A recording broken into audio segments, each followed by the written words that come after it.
like I had mentioned, we are going to go to Florida. Yes. It's been a while since we've gone to Florida and visited Florida Man.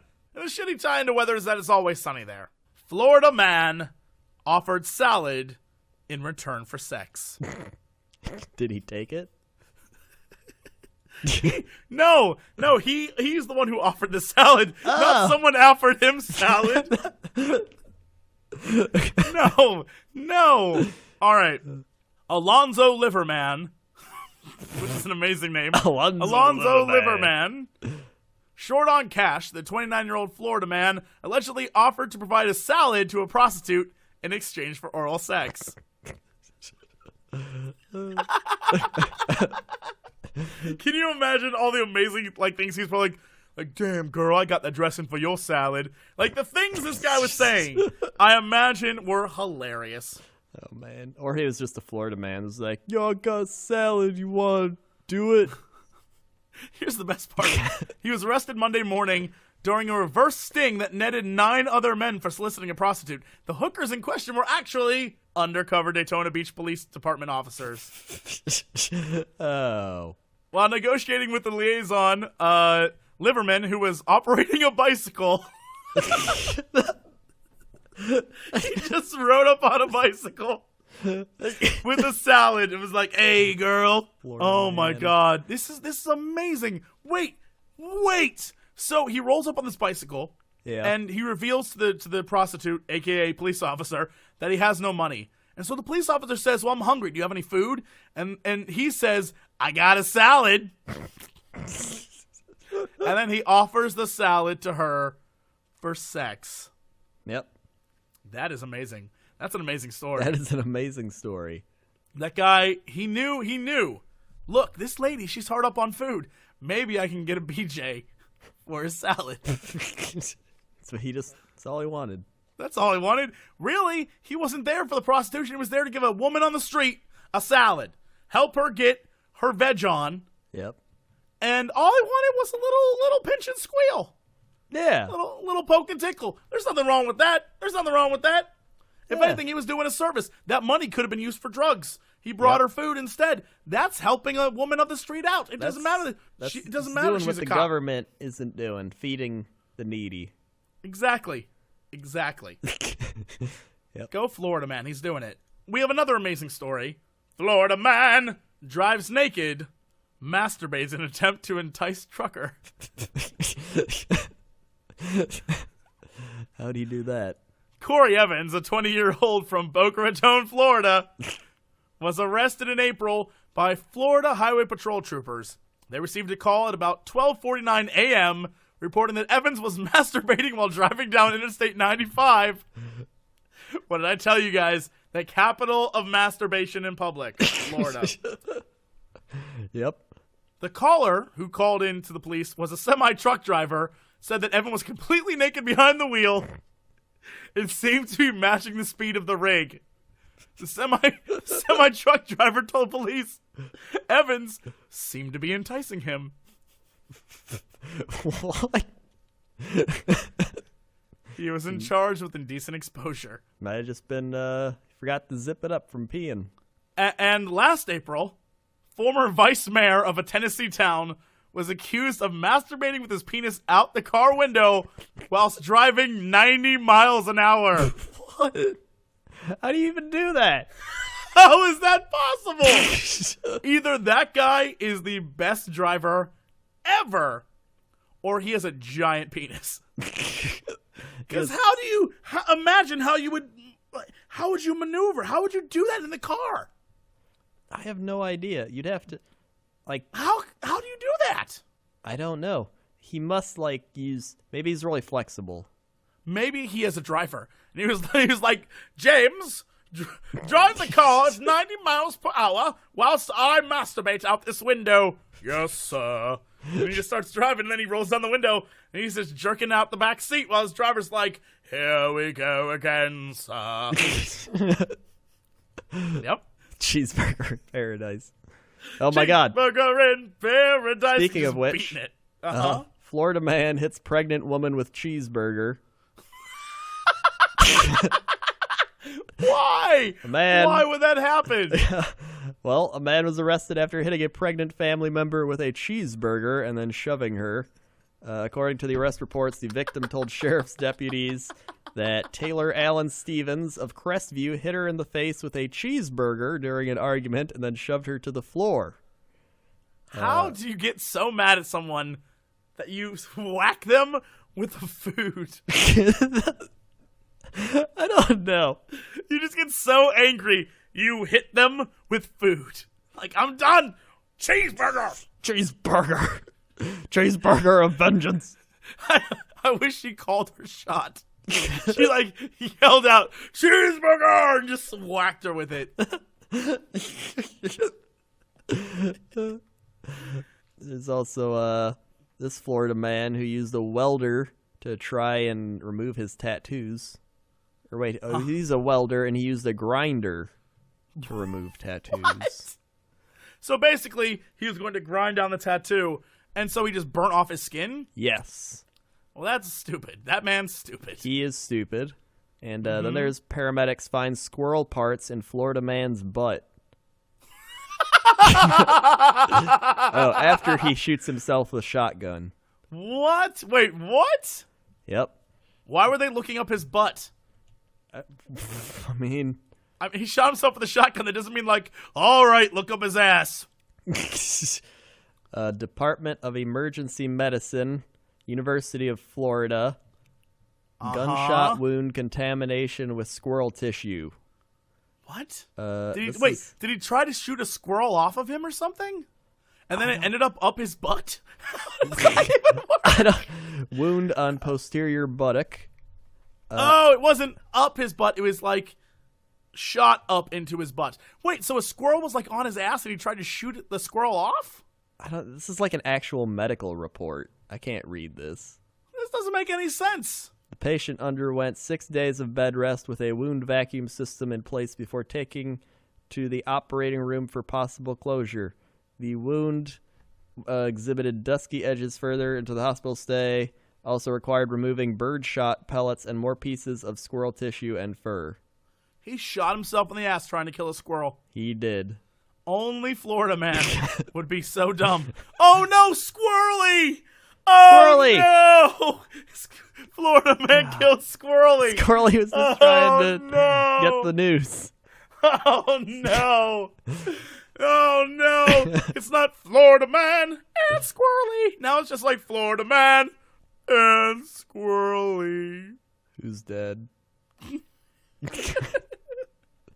Friends. Yeah. What is our big news story of the day? Kind of fits in with all the traveling talk, which is the most accidentally offensive things Americans do while traveling.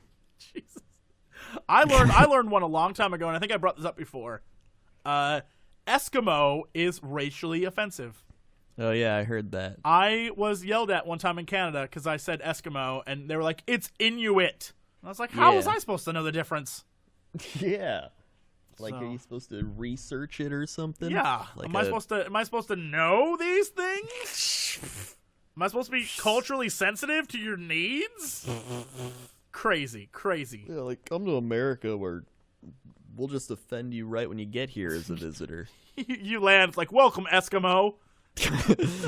You land. It's just like, hey, Eskimo, how about you get a job? How seriously, how is Eskimo racially offensive? I don't understand. I was going to look it up, but I don't want to dig down that rabbit hole. I'm pretty sure I'd be like, I'm a bad person. Yeah, at least now we're just, like, oblivious to it. Yeah, we're oblivious. If I looked it up, I would know. I'd rather be oblivious and thus absolve myself of getting in trouble. The American way. Yep.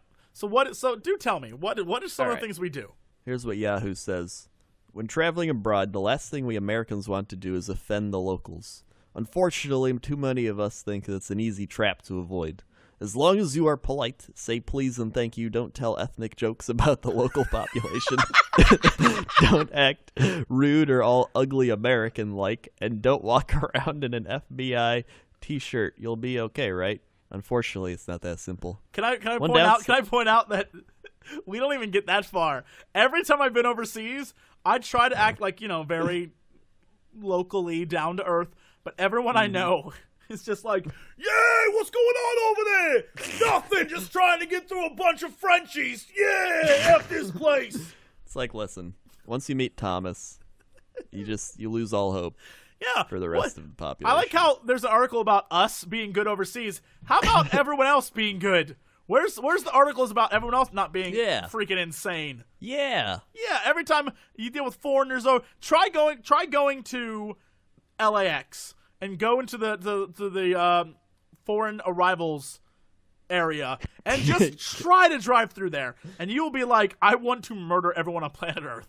That's always the most crowded one. It is the worst. Everyone there, and they're all just oblivious to reality and what's going on around them. I just can't tolerate it. Can't tolerate it. How about that? How about step one? When you arrive in America, get out of the way. Yeah, get out the way. Get out of the way. I feel like all you have to do is go to a big American city to realize that that's how people are.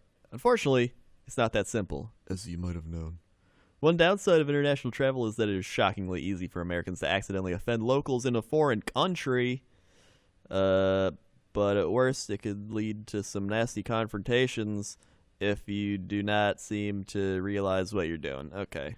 The most accidentally offensive things. Using the left hand. In certain countries, mostly the Middle East, India, and parts of Africa, the left hand is considered very dirty because historically that was the hand used for certain sanitary activities. I.e. wiping your butt. We know. Yeah. So using it to initiate a handshake, touching food, touch someone else, or present a gift is considered disgusting. Well, left-handed people, tough shit. Too bad for you. Yeah, you're on your own. Too bad for you. Yeah. You better not use your dominant hand. Yeah, you better cut it off, actually. Just get rid of it. Get rid of it. Get rid of it. You don't need it anymore. Rather have a nub for your left hand. Get it off. You're an outcast to our society. Mm-hmm. You are just holding us all back, left-handed people. Yeah. Yeah. Okay. Sitting in the back seat of a taxi. We all know What? the procedure. You hail a cab, wait until it stops, open the rear door, and climb in the back seat. Well, in Australia and New Zealand, you're doing okay except for the last part. In those countries, if you're the sole passenger, some cabbies consider it extremely snobby for you to hop in the back seat as they're your chauffeur. These cabbies prefer you to ride up front with them as if you're pals. That's your own damn problem. Why is that? Yeah. Why is that a bad thing on us? Get with the program, Aussies and/or New Zealanders. Leave it to the Aussies and the Zealanders. Yeah, what do you call New Zealanders? Zealies? Landers? The Zealies. Highlanders? The Zoolanders. Zooland. Damn it, Zoolanders. Wait, so Damn it. why? That's your fault. That's the taxi cab driver's fault that he just wants to make it like we're buddies. Dude, Yeah, you're a paid service. Of course Yeah, we're going we're to be in not the back. buddies. There's nothing snobby about that. You're driving us. You are our chauffeur to a next location. Yeah, if I got in a cab and he was like, you sit in front, I'd be like, I sit not in your cab, asshole. I like what I'd tell how him. your Australian voice is, you sit in front. Oh, yeah, they talk in Australian. Yes, they do have an Australian. They wouldn't be like, you sit in front. They're not animatronics. They're not robots like, you sit in front. Beep, boop, beep. It's like, oh, there, mate. Oh, crocky likey, sit in the front, all right? You don't sit in the back there, mate. You got a crocky in the back. We ought to do. Yeah, if they wanted to keep us out of the back seat, put a crocodile back there. That'd do it. Man, we're filled with the tips. We're doing very Which well. is a great segue to our next segment, tipping. Many American travelers know that tipping isn't expected in Europe, but many know that in Japan it could be taken as an insult.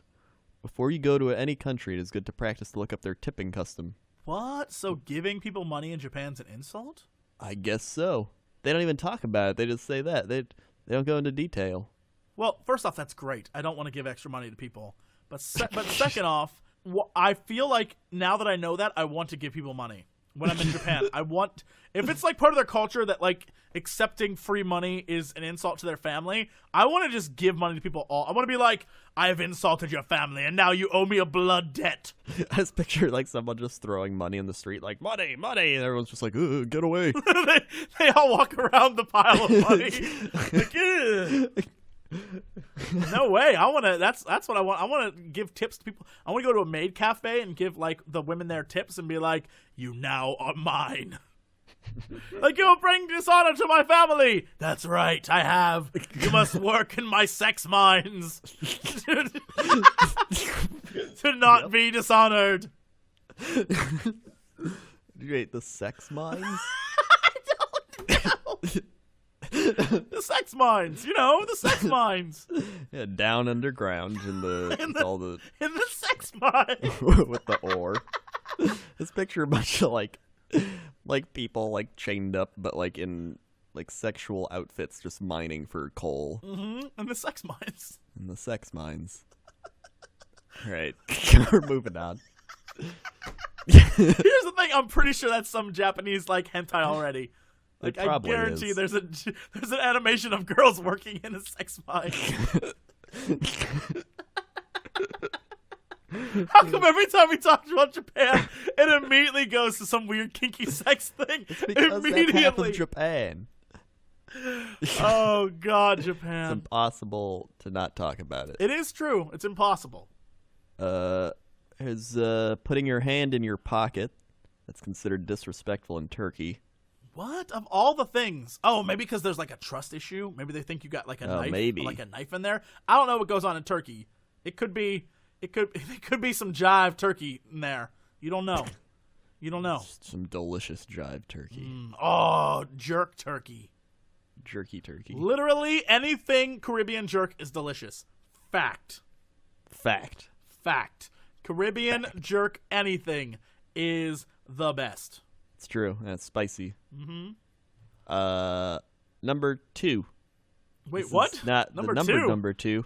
This is the number 2 is offensive. What? This doesn't mean 2 is in the U.S. Holding up 2 fingers in the U.K., Ireland, Australia, or New Zealand is an obscene gesture. I did that when I was at CoxCon.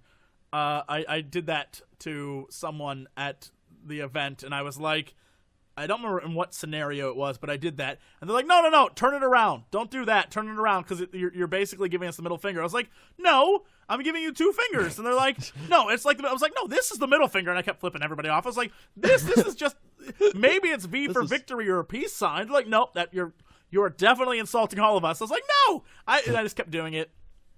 It was great. Yeah, how's it offensive? It's just 2 fingers. I don't know. I don't get it. I want 2. Yeah, and so I was afraid when I went around the rest of Europe that same rule applied. So I kept not raising my fingers, and every time I wanted 2 of anything, I'd just be like, I'd point at 2 things. I couldn't communicate. The lack of holding up the sign for 2, it made it very hard to communicate. God, leave it to England. Way to ruin it for everybody. Thanks, douche noodles. The empire's over, guys. Stop trying to pee on our parade. Yeah, go back to the Republic. Yeah, right. Yeah. Whatever he said. Showing the sole of your shoe is not in the Middle East? In the Middle East. Yeah, I know that. The reason I know that is because the dude who threw a shoe at President Bush.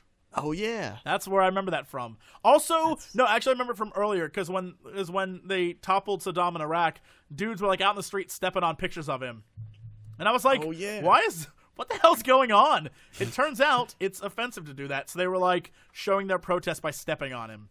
And everybody else was just like, what's happening? I mean, I guess it's a cultural thing. I think it's interesting that's like a really offensive. Yeah, I mean, like the idea of like, I will show my disrespect for you by throwing this shoe. It's like an Austin Powers. Like, who throws a shoe? Yeah. You know what? Nobody thought of it. Mm-mm. Nobody was prepared. Nobody was prepared. It happened. The best part is the president just sat there like, what the shit is going on? Shoes are whizzing by him. He's like under shoe assault.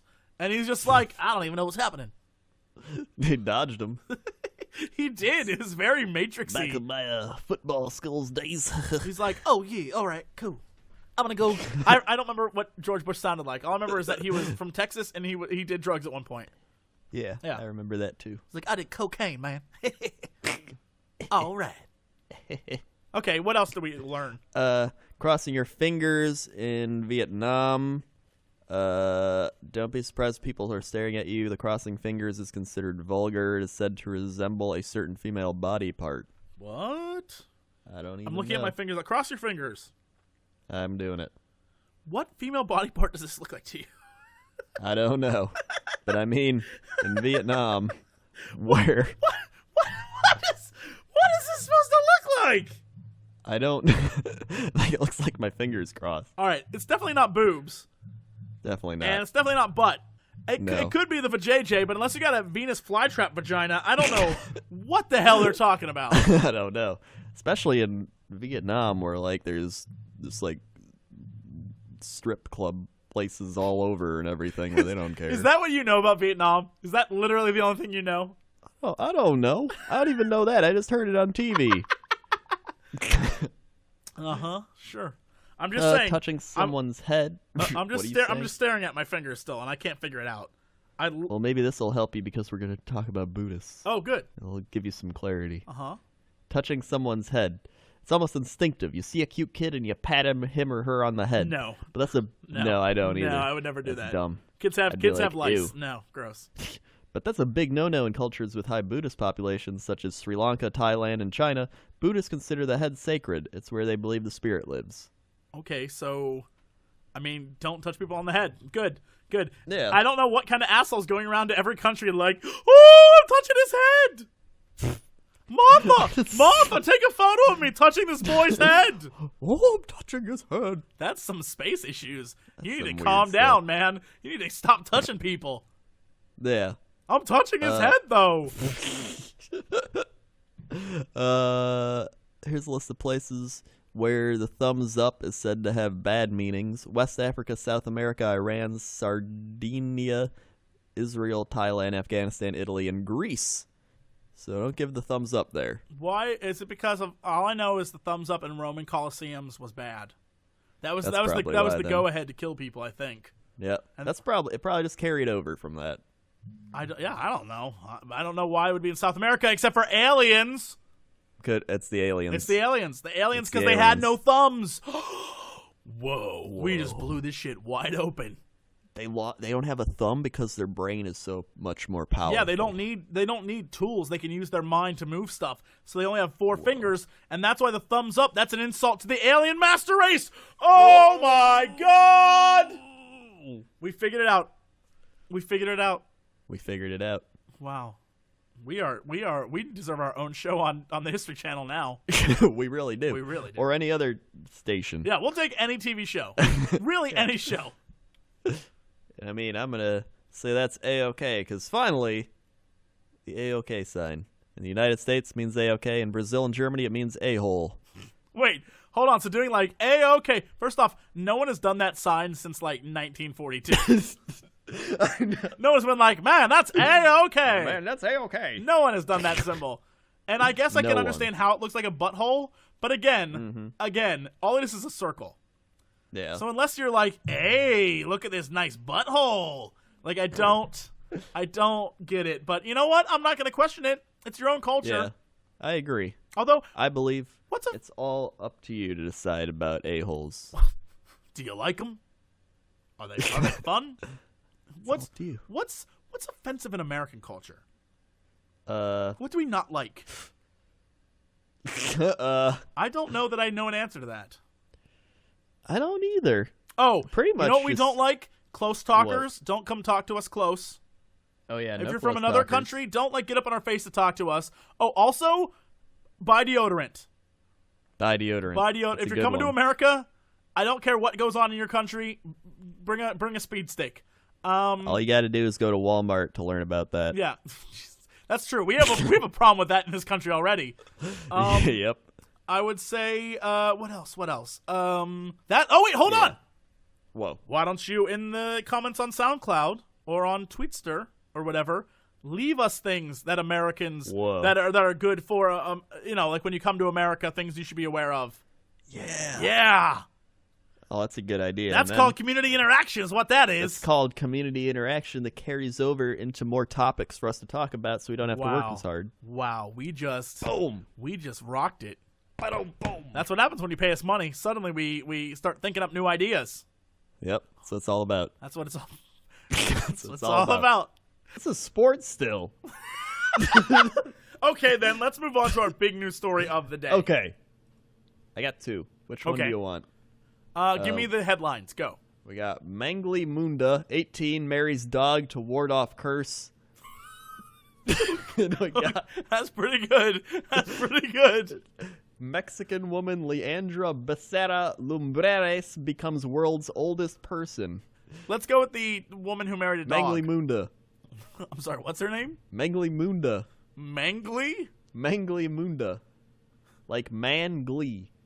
Yeah, okay. Mangli Munda. That is Mangli Munda. a great name. If that's not a person who subscribed on our Patreon, I don't know who is. Oh my god, and her dog's face is like painted for the marriage. All right. Many women don't find out their husband's a dog until after they get married. Mangli Munda doesn't have that problem. The 18-year-old who lives in a small village in the state of Jharkhand, India, recently married a stray pooch in order to ward off a curse that her fellow villagers feared would cause the death of any man who married her. Munda's dad, Sri Amunda, said he didn't want to be dogged by the curse any longer than necessary.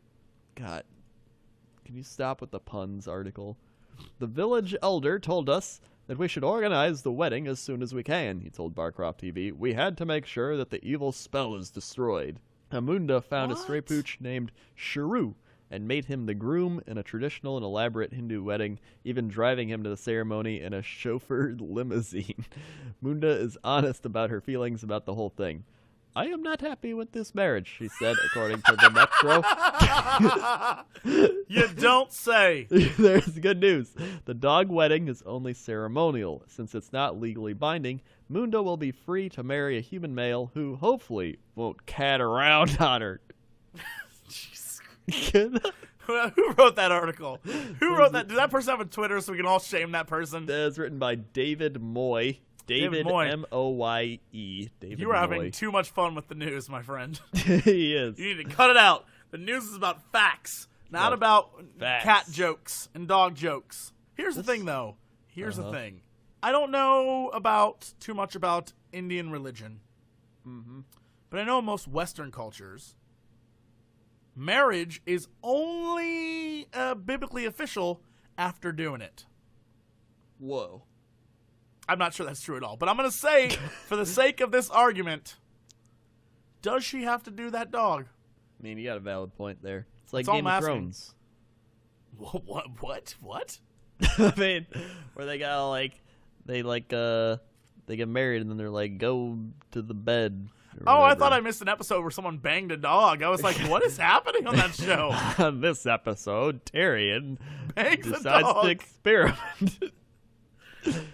All right. Why didn't they talk about the curse she had?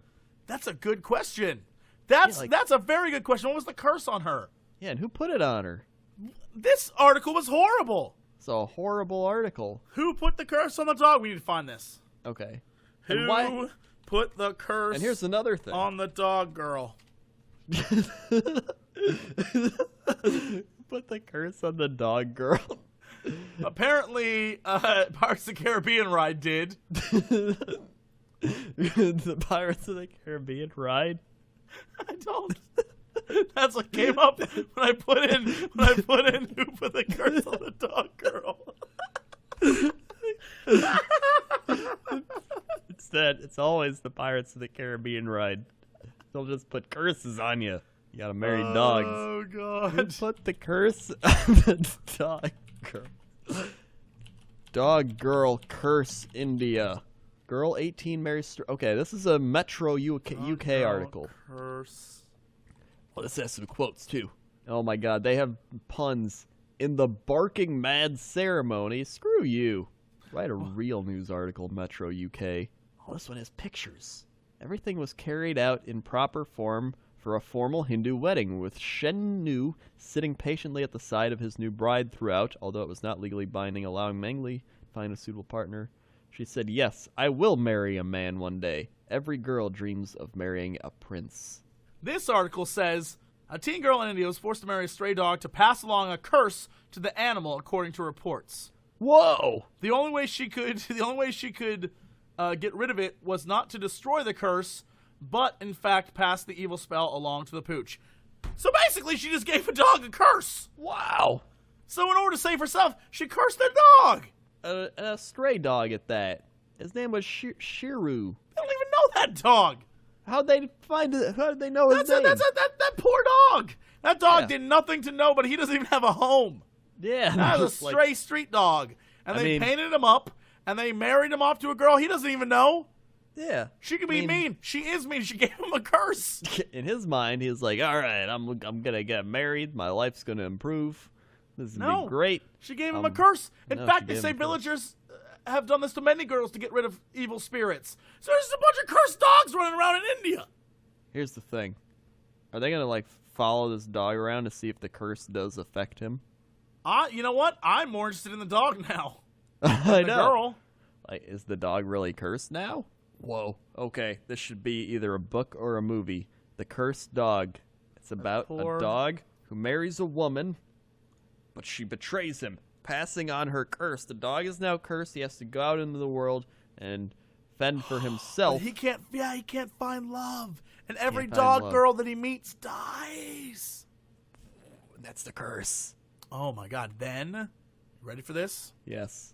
In his last desperate moments, he sees the happy couple, the woman he loved, who gave him the curse, and her new husband at their marriage. Whoa. And he, in a furious fit of rage, runs up and pees on them. Whoa. And that urine passes the curse onto both of them, and they both die. By plague. By urine plague. By urine plague. That's how the movie ends. And then the dog... No, then it is like a pan around of the dog. The whole wedding is shocked. All people at the wedding are just like, what is happening? But they're all not saying anything. And it just pans around to the dog's face and it zooms in. And he's just like, woof woof, motherfucker. There you go. That's our movie. That's a great movie. That's a great film. That's it. That's it. Do we have any news stories? Do we have any? We don't have time for a news story, do we? We got 2 news stories. There's F It, I Quit TV reporter Charlo Green quits live on air in spectacular fashion, or man desperate for iPhone 6 rents out girlfriend to fund Apple handset. Hello, second one. What? We got, okay, so the new iPhone 6 is one coveted piece, but would you sell your girlfriend to buy one? The man in Shanghai offered to rent out his other half, reportedly to generate cash to buy Apple's latest gadget. He advertised the girlfriend share on a place card near the campus of Songjiang University with deals available by the hour, day, or month. Wait, in what capacity? Like a sexual girlfriend? I have no idea, but the sign said sharing girlfriend for pocket money. 10 RMB, which is... Wait, hold on. Who's his girlfriend? If I was his girlfriend, I'd be pissed off that, sharing girlfriend for pocket money? For pocket money. Look, £1 per hour. I'll give you her for a little bit. It's the equivalent of £1 an hour, £5 for a day, and £50 for a month. Wait, that's like $10. So for $10, yeah. I can get his girlfriend for a day? 2 days. Wait, but... $10 is probably 2 days. $5. I don't... But why? I don't know. There's a problem with this story. There is. This sounds like the he's a pimp. woman. I want to know the woman's point of view. Yeah. I don't imagine she's too happy with this. No. I highly doubt it. Actually, the more I think about it, I'm not sure he even has a girlfriend. I feel like she is just she's been captured, and he's doing this. We need to go there and save her. Yeah. And look, if she wants to do it, go on a date. Yeah. If she's down with it, I will gladly pay $10 for a date. But he's taking the money from this. Oh yeah. No, oh. Well, then we'll take her on a date, and while we're on the date, we'll be like, "What are you doing with this guy?" Or you realize you want to get free. Yeah. No, we should be like, look, if you're into this, why are you letting him make the money? You make the money. Yeah. Get out. Cancel out the middleman. This guy, like a pimp. He's using you to get an iPhone. Use your own money. You can get out of his house. You can go live your own life. This is what you're into. And if she's not into it, we free her. Yeah. Yeah. Because I just don't understand. This. Besides, Like, it's the most douchey thing on every level. So, asshole rents out woman to other people on campus for quote-unquote pocket change. Mm-hmm. And then use it to buy an iPhone? Yeah. For himself? Yeah. Oh, God, I want to find this girl and be like, oh, honey, you can do so much better. Honey? Honey, What you are you can do doing so there, much man? better. You can do so much better, girl. Uh, Oh, we got to do the other story. What was the other one? A dude just quits live on air? this woman, KTVA reporter Charlo Green, quit her job on live TV last night, outing herself as the owner of an Alaskan cannabis club and declaring F it. Yeah! Woo!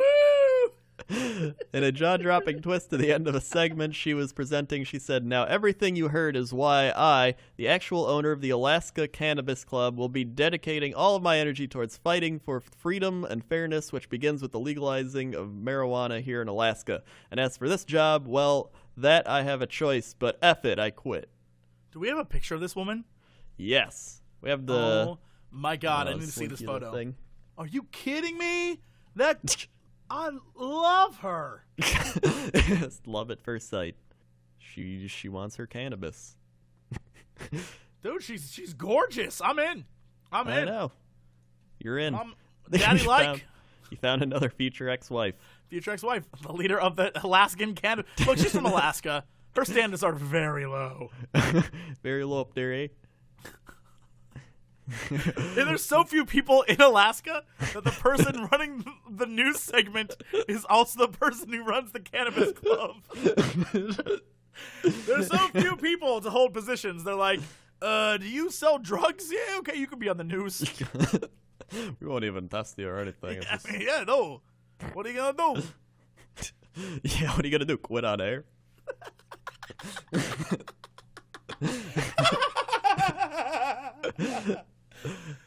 Yep, that's how we end that episode. All right, Crendor, what is our big story of the day? Well, we were going to do the three-boobed woman. Uh-huh. But I don't have that article. Everyone has been sending it to us all day. All this is day? Your one job. This is your one job. Hold on. What story were you going to do that was better than a three-boobed woman? President Obama gestures to Marines dubbed the latte salute. He's got a latte.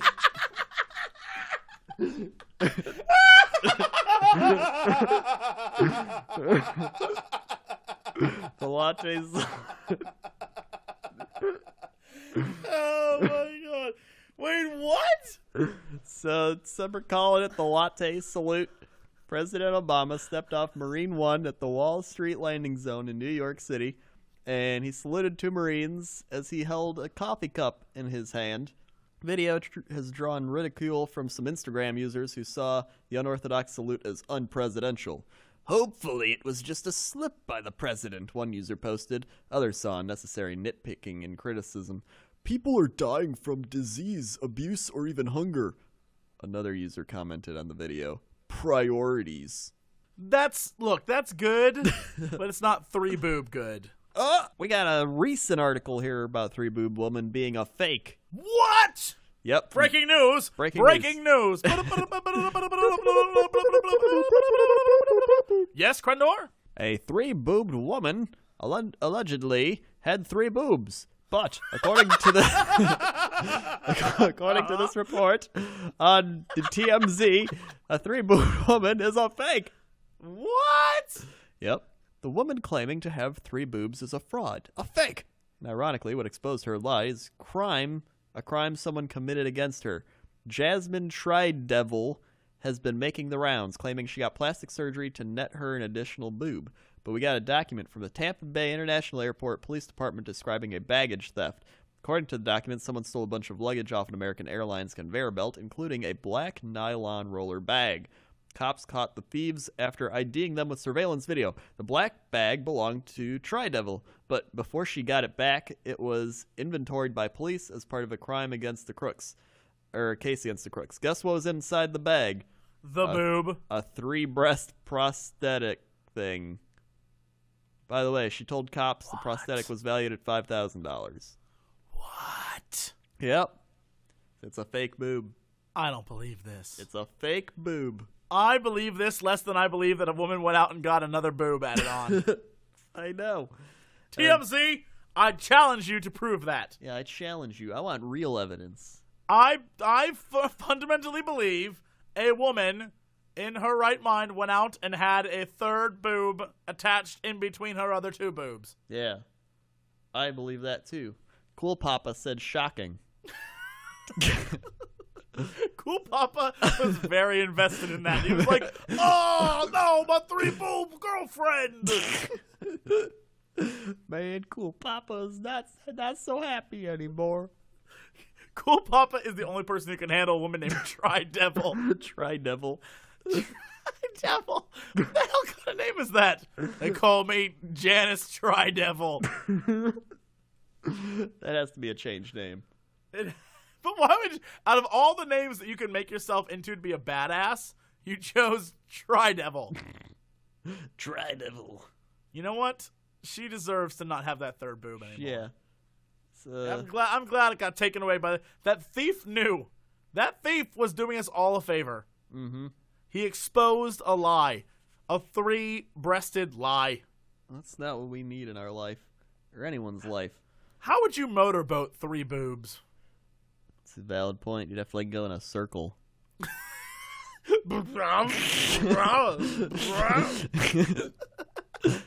Resurrection says, Harvey, forget 3 boobs. Give me 3 bobs.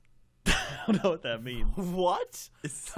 The quality comments over at TMZ. And then Saskatchewan says, I'd still suck on him.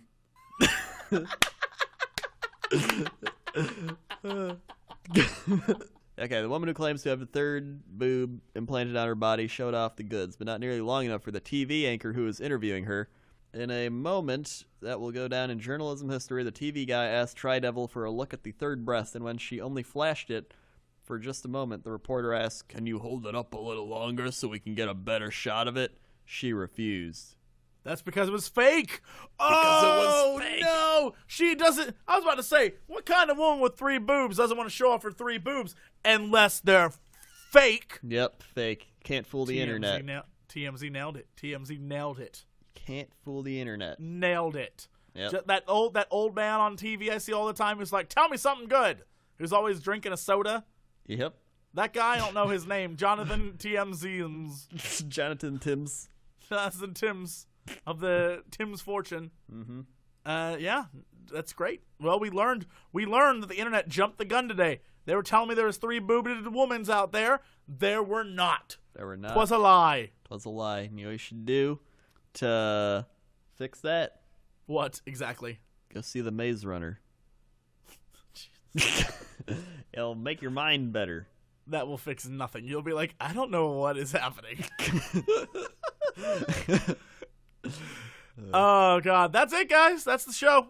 So what is our big news story of the day? Can you imagine if an actual news show did that? Like the sports guy just went on a big rant. They're like, oh, yeah, we're still in the sports section, guys. I'd watch that news show. Are you kidding me? I'd watch that. So we got a couple choices here. Okay. Plane makes unscheduled landing due to alleged masturbator. We also have... Alleged masturbator. There's also the new stormtroopers, how they'll look, but that's kind of like, they just look like Darth Vader's, but with a weird defect. But they're white. No, they're not white anymore. They're silver. Metallic. What? Wait, the stormtroopers are silver? Here, I'll link you. That's what they look like now. Cinema blend, blending up the cinemas. That guy's badass looking. Yeah, I like them more. They look sweet. That guy's awesome.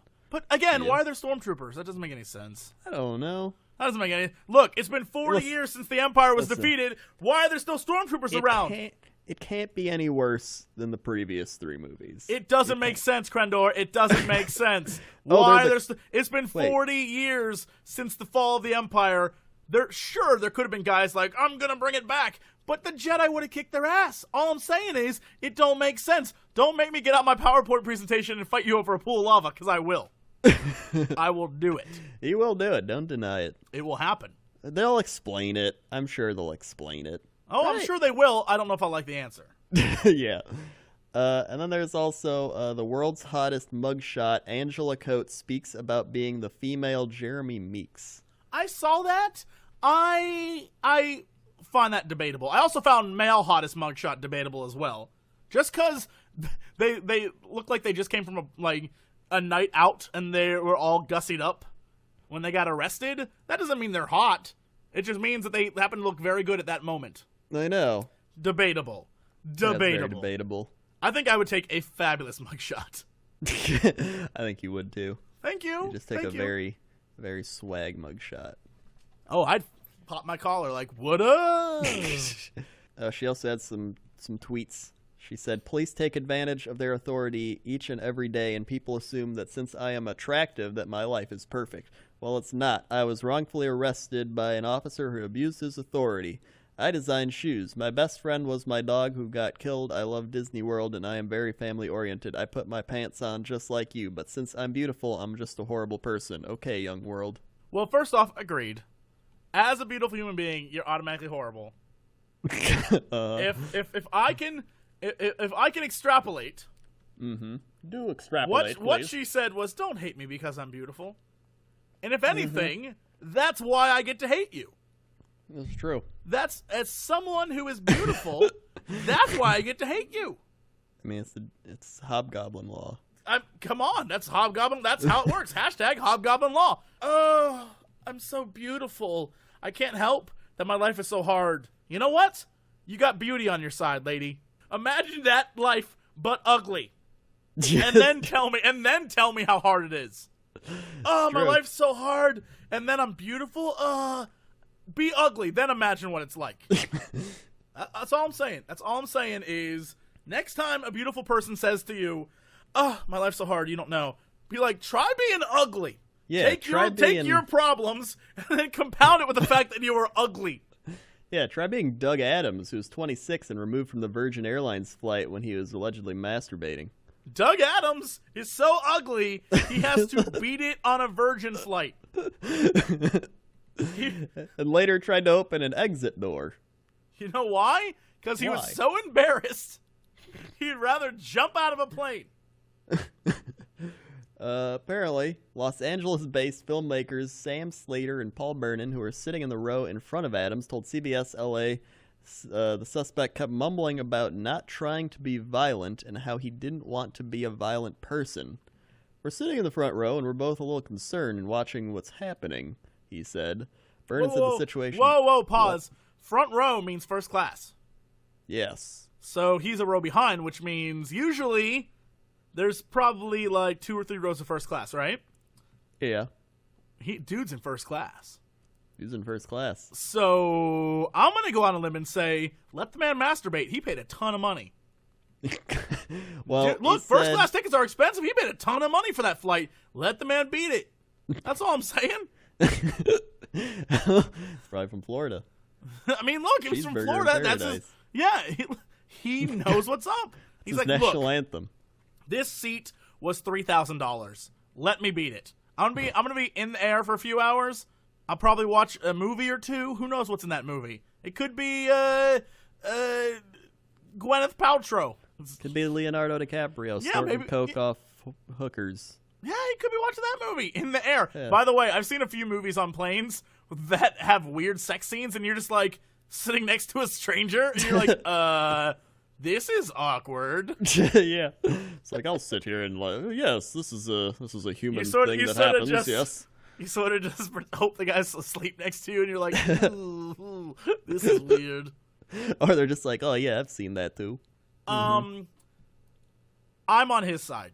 I'm gonna take the stand that I say if he's in first class, he can beat it.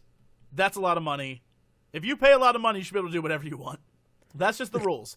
If you pay a ton of money for something like a flight that's like full, if you pay $3,000 for like 3 hours in the air, that's a lot of money. That's a lot of damn. It is a lot of money. Dude should be able to beat it. That's all I'm saying. So when he came out of the bathroom, he sat back down. He was arguing with the woman next to him, and he said he didn't want to sit next to her. He got back up, told the attendant he wanted her to move, and at that point they paged to see if there was a doctor on board.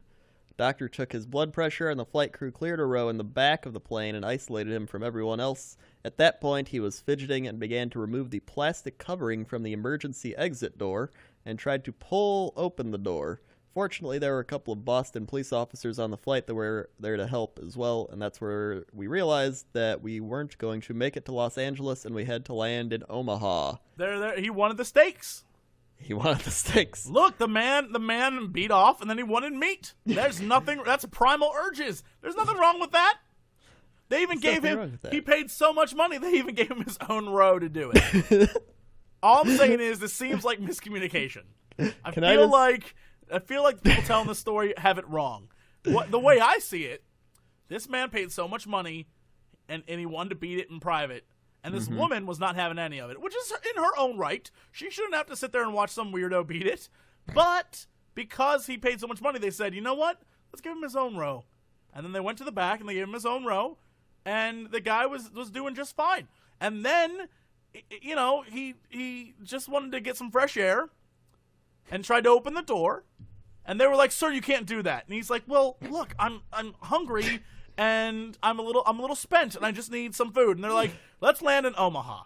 I feel like you're going way too in detail with this. We're gonna have to put a special warning on this episode.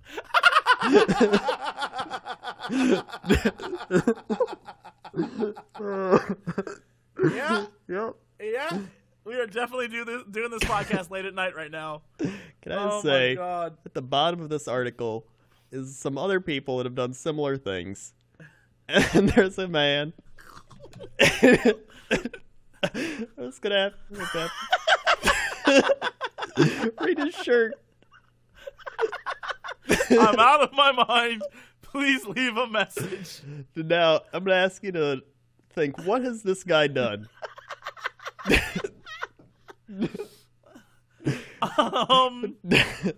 This man has been arrested for allegedly having sex with a pool toy 3 different times, and another time for allegedly having sex with an inflatable decorative pumpkin.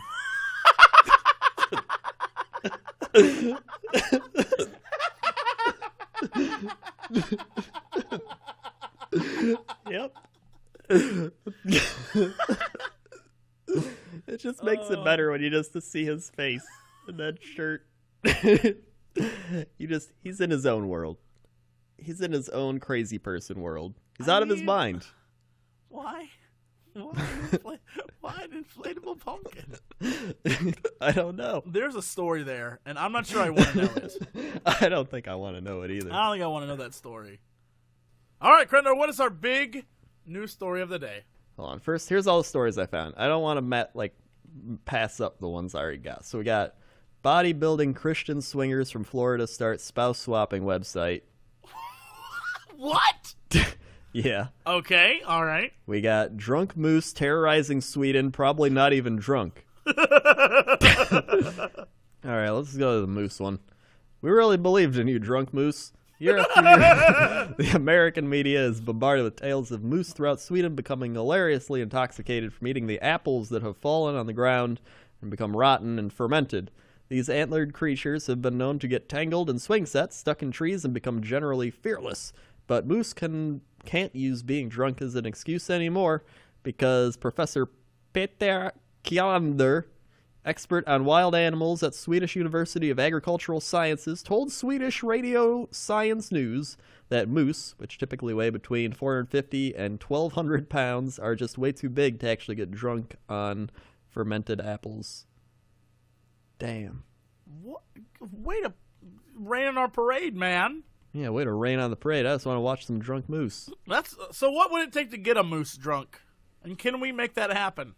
Probably how many apples?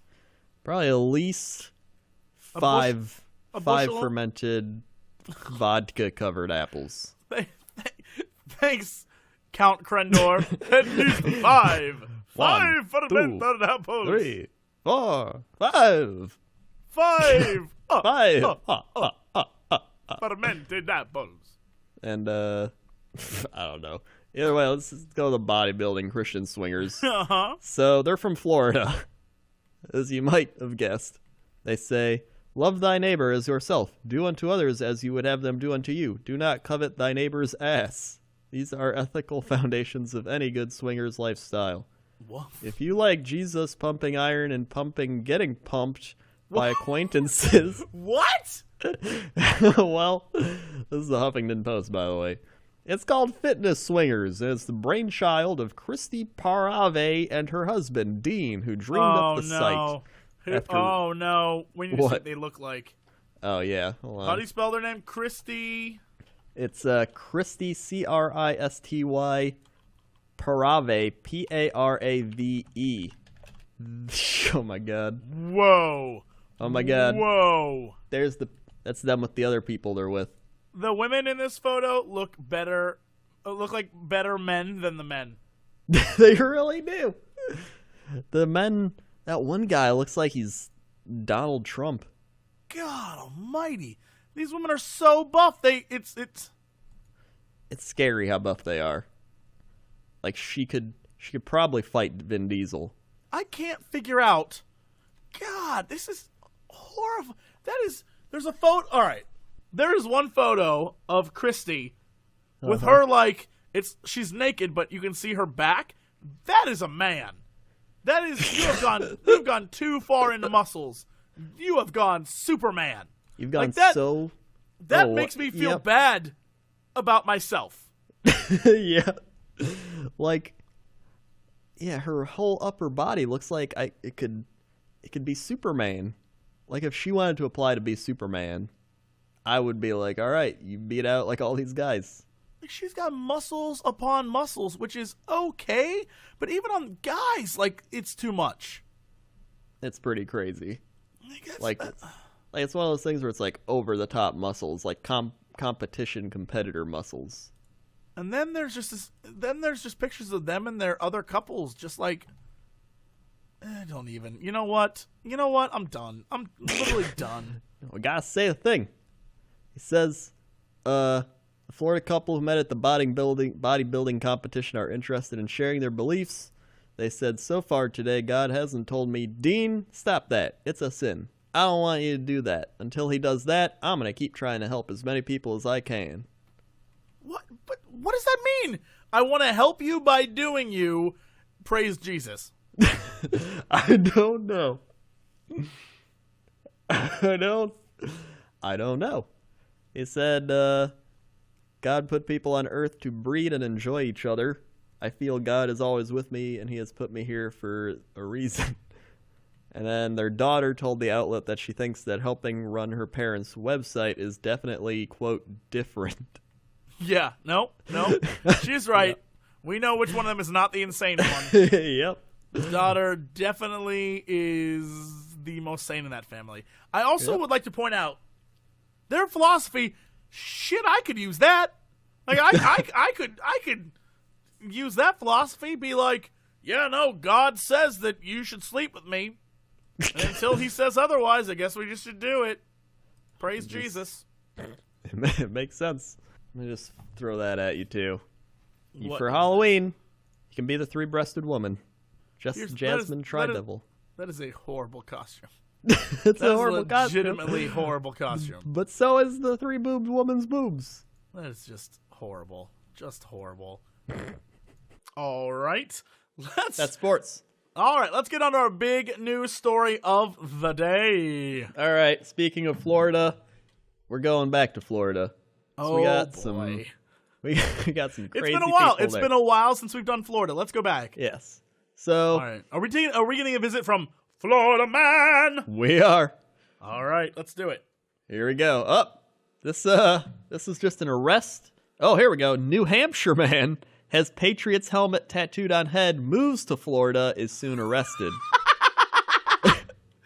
New Hampshire man thought he could go to Florida. This is Florida man's territory. Go back whence thou came. Look how crazy this guy is. Hold on, I gotta show you that.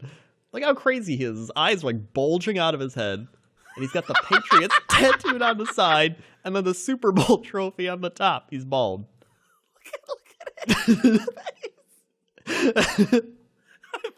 I think Even he's shocked he got that put on his head. I think he is.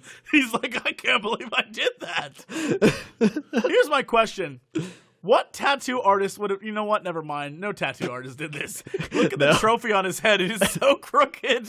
It is so crooked. I feel like he got that while in jail. I don't understand. Like, he has signatures on his head, and then NFL logo on... What? I don't you know either. what? I don't get it.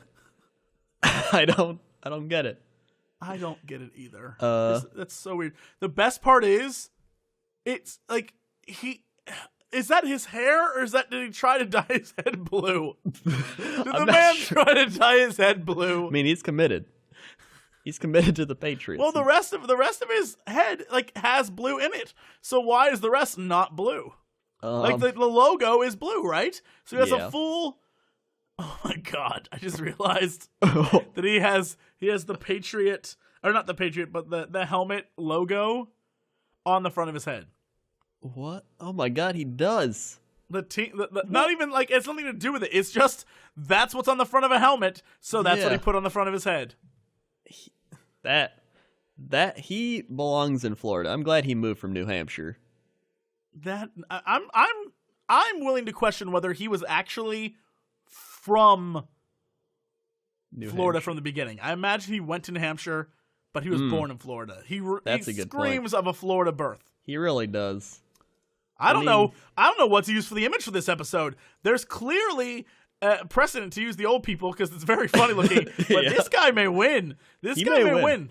I mean, this guy you can't imagine. Old people, you can imagine, like, old people are like, I'm playing a game. Right? You can imagine that. Yeah, this guy, you can't imagine this as a human being. If you want to imagine someone the croquet, just go to, like, Old Country Buffet.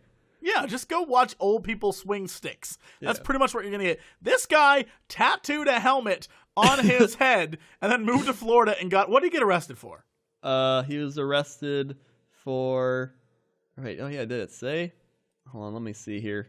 Football fan with a Tom Brady helmet tattooed across his head is locked up in a Florida jail following his arrest on a narcotics charge. Of course. A possession of synthetic marijuana. Of course.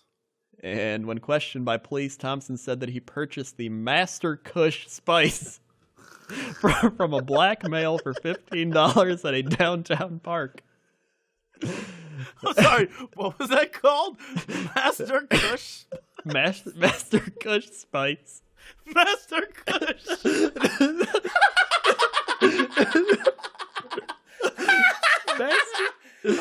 I laughed so hard I farted. Master Kush. It sounds like that is a guy hero nemesis. If I ever heard one, they call me Master Kush. It's like the trainer of all the people like learning karate. Okay, I am a Master Kush. Master Kush. That's what it is he has a full name. Master Kush Spice. That's Master Kush Spice. Master Kush Spice. Master Kush Spice. That's his name. Master Kush.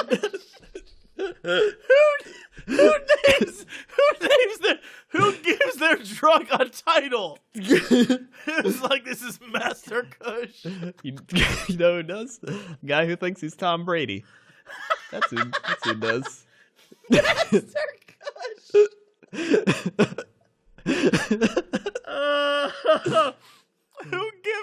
Who gives their drug a title?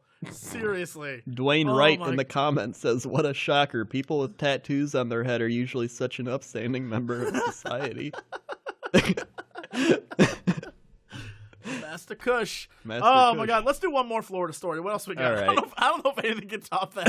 I don't know if anything can top that. I mean, really, there's just some more basic ones. Florida man says he only survived axe attack by drunk stripper because her coordination was terrible. Wait. What? So wait, a man... Why does a stripper have an axe? That's a good question. Alright, that was a good one then. A drunk stripper attacked her boyfriend with an axe at a hotel before the man managed to get the weapon away and call the police. Tammy Heiser, 34, was busted at a Days Inn in Daytona Beach early Monday. Look, I don't want to have to point this out, but if your name is Tammy and you live in Florida, the chances of you being a stripper are very high. Very high. Like, I'd put it at least 95%. Oh, 99%. If you're a Tammy and you live anywhere near Florida, especially in the Panhandle, you are probably a stripper. Most likely. Obviously, there are some cases where you're not, and you're one of the lucky ones. But the majority of the people living in Florida named Tammy are strippers. Hands down. And your name probably is now Cinnamon, or Snow, or Ice, or Diamond, or Jade. Yeah, something like that. Yeah. But your real name's Tammy, and we all know it. So, keep up the good work, Tammy. Yeah, keep up the good work.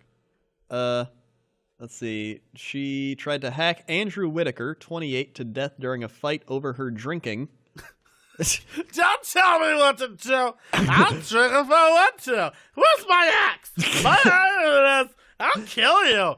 Baby, you should probably stop. It makes the demons go away. I'll kill you. I'll do it. I don't really think you... I like how in this scenario, I'm making the guy who was probably just as drunk. The conversation would be like, baby, give me that last beer, bitch. Yeah, I'll kill you. I'll kill you. What? I hate you, Andrew Whitaker. Did you just call me a dimwit? That's what I said. I said you're dumb. I said you're a Whitaker dummy. That's what I said. Where'd my beer go? I drank your beer. You drank? Don't make me get my axe. Hey, you better not get that. You get my beer. I'm getting it. I'm gonna get my beer instead. I don't want no axe. I'm gonna get I don't want no axe unless you get me. Look, it's in my hand now. I'll kill you. Body spray. I'll kill you. That ain't no axe body spray. I'll kill you.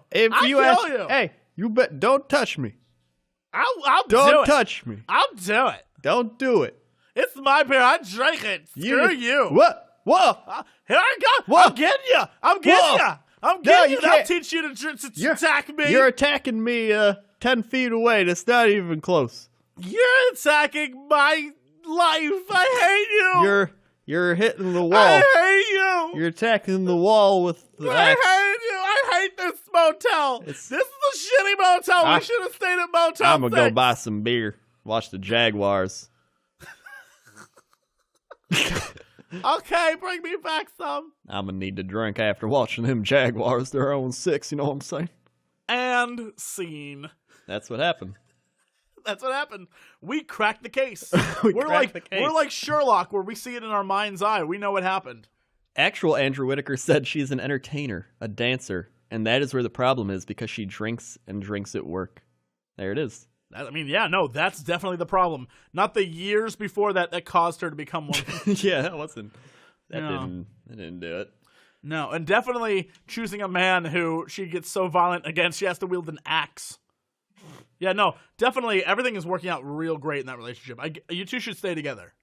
Wait, who wrote the New York Daily News? Whitaker had picked up Heiser from Biggins, a Daytona Beach Shores jiggle joint? A jiggle joint? Oh, man. Now, why isn't there a place called the Jiggle Joint? I don't know. It should be the jiggle joint. Yeah, welcome to the Jiggle Joint. Oh, man. I like how you're just like, I don't even know. You're becoming like me, where you're just like, I don't even care anymore. We're going to hell. Society is screwed. Society's screwed. Uh-huh. She swung an axe, she missed. He said her coordination was terrible, so she was just slushing around, he told the Orlando Sentinel. That's the story. Around. That's like our podcast, just slushing around. We just slush around. Oh, just slushing. All right, Crendor, what is our big news story of the day? Let me start out the big news story of the day by saying the McRib is going to be back very soon. Oh, my God. It's been announced that the end of this month it's coming back. They know when to bring it back. They know when America needs a pick-me-up. I feel like I should eat a McRib live on a podcast as well. We should both go get McRibs and eat them live and talk about the differences between a Chicago McRib and an LA McRib. My God. And then if we both die live on air from eating McRibs, it'll be great. It'll be the best podcast ever. It will. Mm-hmm. Oh, my God. This is a brilliant idea. I like how that's how we start our big news. Big news, everybody. The McRib. The sandwich made to simulate fake ribs from meat-like substitute is back. It's back. They just spotted it in Iowa. The McRibLocator.com. And Guatemala. If you lived in Idaho, or really any central state where farming is a big thing. Yeah.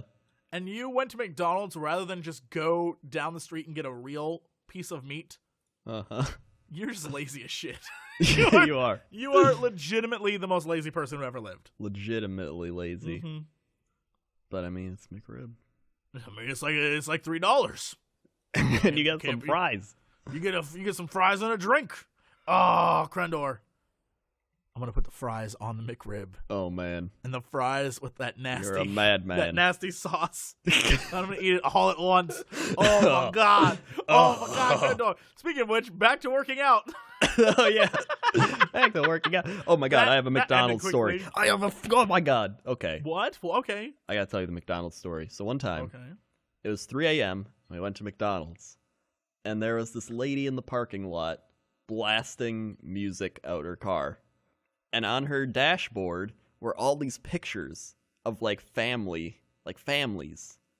And you could see in her windshield the reflection of the pictures, so you knew what it was. And so she just kept blasting music, and we were like, what's wrong with her? She didn't do anything. And so we kept trying to look over at her. You are legitimately the worst at telling stories. So we were looking at her, and then we were trying to look at her, and as we're looking at her, what are you talking about? I don't know. She's just a crazy person. I was convinced she murdered all those people. And then there's this old Asian man in McDonald's, but he was a crazy person, and he would just sit there with his hat over his eyes, and he's just eating his food, but he's crazy. At 3 a.m.? Yeah, 3 a.m. And this other time we were there at 3 a.m., and this old man who looked like Wilford Brimley comes up to us, and he's like, you guys talking about math? We weren't talking about math. He's like, let me tell you something about math. I used to be the best math person in my class back in high school. He's 60 years old telling high school stories. And he's like, there was this one time where the teacher gave us a math problem that even Einstein couldn't solve. They sent it to him, and he didn't know how to solve it. So she was like, if you solve this problem, you get an A in the class. And I spent a couple nights working on this math problem, and guess what? I solved it. We were like, what? Of course. And he's like, the problem was solved because if you read through it, and the way I did the problems, I did it my own way in my head, you realize that the problem is already incorrect, and you had to change the problem around to get the actual answer to the problem, which wasn't the problem in the first place. And I got an A. And then after that, we were just like, wow, that's really cool. And he's like, we never went back to McDonald's at 3 a.m. again. But he was just like, yep, it's a good time. And then he just left. He walked out into the night and just disappeared. Are you sure that wasn't the ghost of Albert Einstein? It may have been. Are you sure you didn't meet the ghost of Einstein? And he came up to you and was like, what are you doing here at 3 a.m.? Oh my god, this other time. Solving mathematical problem? No. Okay, at Denny's. Or Denny's late night one time. Why are you just up at night at 3 a.m. going to restaurants? I'm hungry. God. There's this crazy guy. He comes in, he's wearing a belt, like a crazy person belt, and he's got a sash on, and he's got a ranger hat. And he's like, 1 coffee, cream. And he kept staring at us. The entire time, he'd just drink his coffee and just stare, I thought he was a serial killer. And then, he gets up, he leaves $1 tip for the lady, and he just walks away. He didn't even get there in a car or anything, he just walks into the forest. Because there's a forest preserve. And he's Again, there. Are you sure it wasn't the ghost of an old Western man? It's 3 a.m., that's the witching hour, man. There's danger happening then. That's true. He could have been. Are we gonna get to a story? Who's gonna tell about times you saw ghosts after 3 a.m. at restaurants? All right, here's some stories. We got teacher Jessica Vanessa quits to twerk on Vine. I saw that. Here's the thing. More power to that girl. Yep. She's making a fortune shaking her ass on Vine. Good for her. Good for her. Shake what your mama made you. We have the people have spoken, not smoking. These are that'd be a great headline for a pot article. The people have spoken. The people have spoken, man. And they've listed the top snobbiest cities in America. Oh, let's do that. Let's do that one. So, who says New Yorkers are snobs? Says everyone. Everyone. Not Travis Levius, a Big Apple photographer who has found that another city along the Northeast Corridor has more attitude. Boston? In D.C., it's all about what you do. You can be among New York City's elite if you're an artist, but in D.C., that might get you, at best, a look of bless your little heart. So they DC, still... all right, D.C., that makes sense. Of course, it's going to be snobby, but New York is still number 2. Well, this lady, Katrina, still says New York is number 1. New York can't City. have it both in the same article. Well, she's disagreeing with him. Well, do we have a list of snobby cities, or are they just going to fight over New York? So she says New York's number 1, Miami is number 2. Oh, LA. Miami's big because Miami's like, hey, you famous drug lord or something? That's all I know. That's all I know about Miami. That's all I know about Miami too. Drug lords, drug lords, and is. women with big asses. That's literally all I know. Yep. Number 3 is LA, of course. That's right. A shopping snob's paradise, as they say here. That is, look, having been to places that I think I told the story before. When I had friends from Norway come out here, I took them to a bunch of different stores because their money was just, it could go further here. And so we went to like really, really fancy stores. And I have never felt so out of place in my life. It was awkward. I mean, that's what happens when you're from Norway. You're just like, wow, look at the American Walmart stores. No, not that. We went to like Louis Vuitton stores. I know, but that's what I'm saying. They look at that like it's Walmart. Oh, yeah, it was crazy. It was like, this is so cheap. It was like an $800 pair of shoes. I was like, you've lost your damn mind. You crazy. This is the cheapest thing my girlfriend will love it. I'm like, what? Oh yeah, number 4 is Washington, D.C. Number 5 is Boston. I knew Boston would be up there. Boston's pretty snobby. They have like Harvard and all those schools. Yeah, they got douches in Harvard. Ugh, Harvard. You're stupid. Harvard.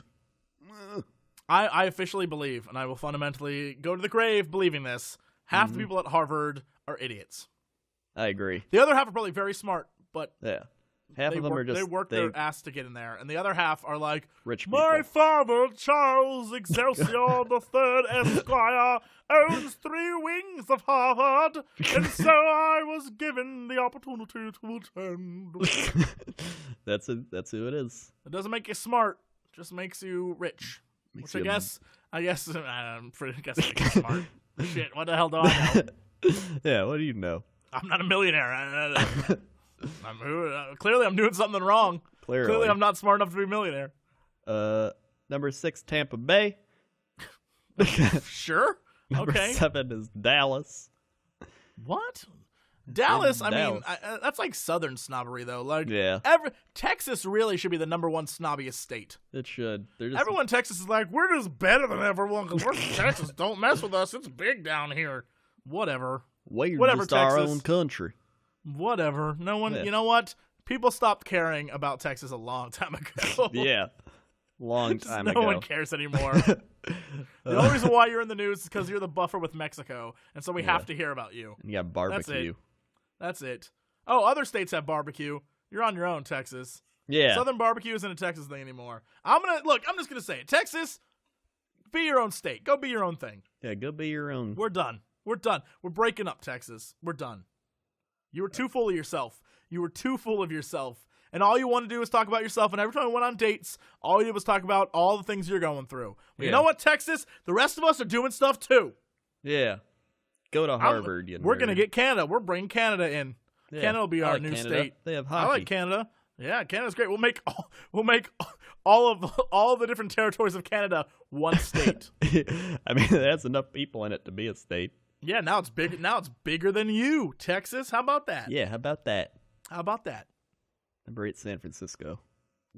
For creating online beef with the entire state of Texas. I have no problem with that. So San Francisco, because they're just, San Francisco. Salt Lake City is number 9. Salt Lake City? How did down-to-earth Utah end up in a top 10 for being snobbish? Perhaps because any city can ramp up its elegance when it wants to. Salt Lake has the Italian marble-laden Grand America Hotel and the quaintly strollable 15th and 15th neighborhood where you'll find the King's English Bookshop and the Paris Bistro. What? They have one hotel and 2 shops, and they're like, this is too fancy for... You know what? This entire thing seems invalid now. It does. I once went to a city that had 2 bookstores. Intolerable! The snobbery here is just too high. Yeah. Like, what is this? You know what? I think, once again, you have stumbled upon a shitty article. It's from Yahoo News. There you go. Yahoo Yahoo News, once again, continuing to suck. Like All Chicago. right, guys. Hold on. No.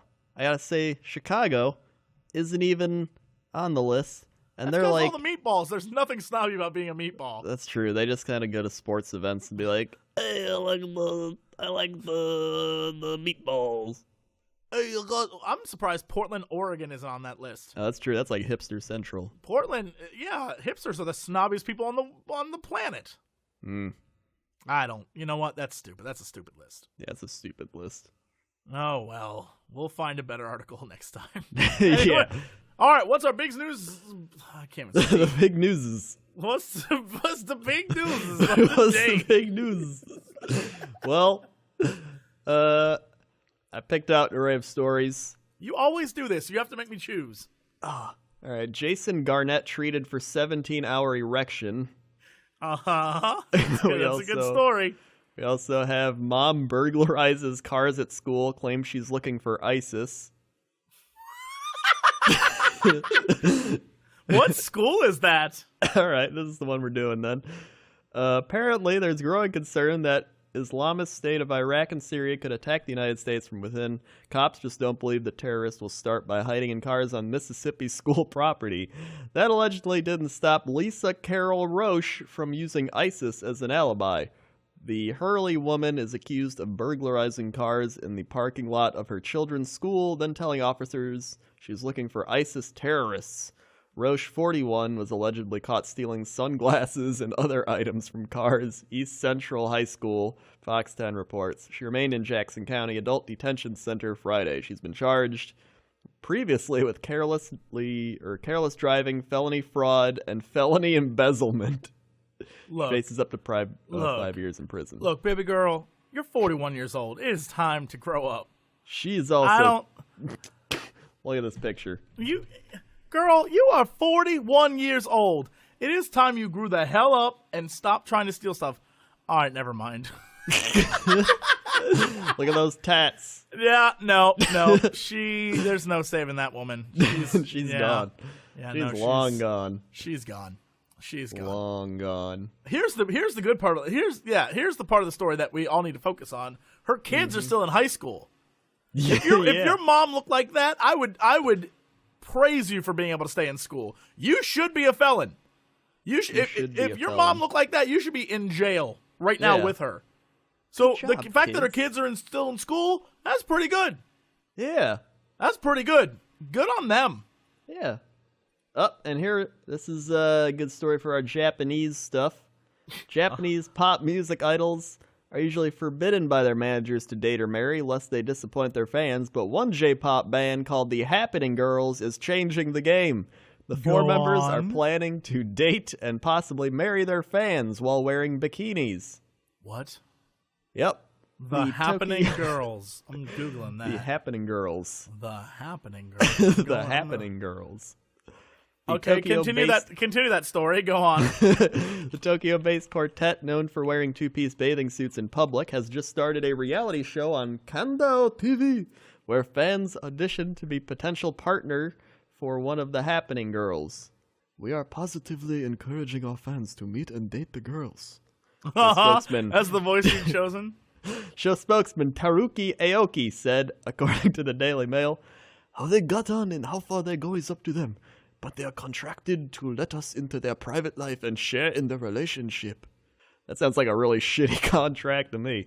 Ooh. The current lineup is made up of Manaka.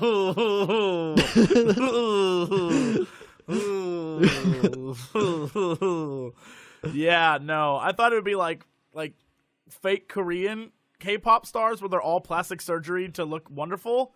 Mm-hmm. No, there's no plastic surgery. Zero plastic surgery. More like the nothing's happening girls, am I right? I mean, they're beautiful. They're just, not fake beautiful. Yeah, and that's what I want in my celebrities. That's what you're looking for. Yeah, I want you made yourself through hours of surgery and hating your appearance into beautiful. Yeah. Well, I mean, if you want to be in the Happening Girls reality show, ads are coming up that say you have to live in Tokyo and be between the ages of 17 and 30, and most important, have no objections to wearing bikinis in public. Wait, that's to be in it. I thought you went to marry them. I was like, I'll do it. That's a weird request, but if you want me in a bikini, I'll do it. I mean, if you're going to marry one, you got to get used to them wearing a bikini in public. Yeah, no, if you want me to join in. You'd be what would your band be called? It wouldn't be the Happening Girl then. It'd have to be changed to like a Hootie and the Blowfish. It's got to be like Jesse and the Happenings. Yeah. Oh, I remember there was an old how to make your band thing. I think it was for like a blues band. Oh yeah, blues band. How to make your blues band. Pick a disease.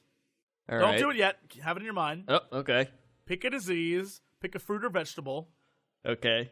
Actually, maybe it's just a fruit. Pick a fruit. Okay. And then pick the last name of a president.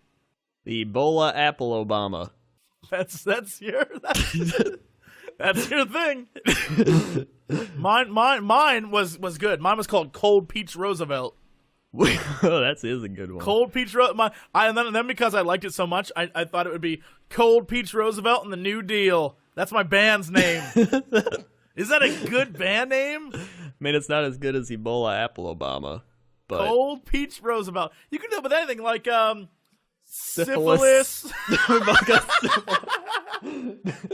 It's very topical. We're number 2 in syphilis-related podcasts.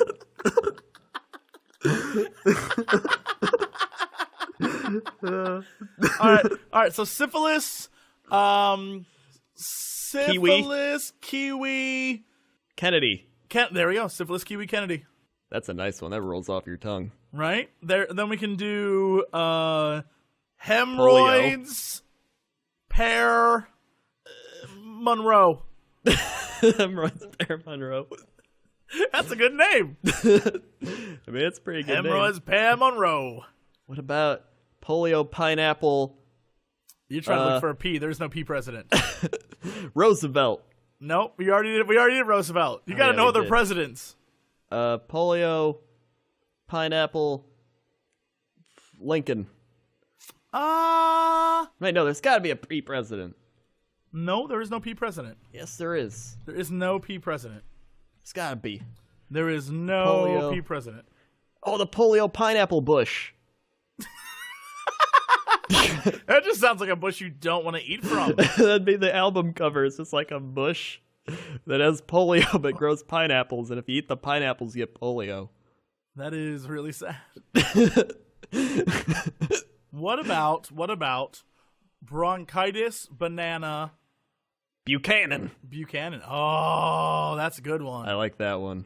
I still think Cold Peach Roosevelt's a better one. It's the best one so far. Yeah, Cold Peach Roosevelt. I like that. Yeah. What about Washington? What if you tied it in with a cherry? A cherry's a fruit, right? Yeah. Gum disease, cherry Washington. Yep. That's pretty good. That's pretty good. Mm-hmm. All right, so I want to get back to that first story before we end here. What happened to a dude with 17-hour erection? Leave your band names in the comments. I want to read them.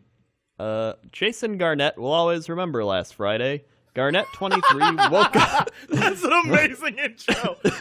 He'll always remember it. Jason Garnett will always remember it, but for the rest of us, it was just Friday. That morning, he woke up with an erection that refused to go down. In fact, Garnett's penis stood up at attention for more than 17 hours. Why? What happened? At first, Garnett wasn't worried much about it and went to his job at a hotel in Harrogate, UK.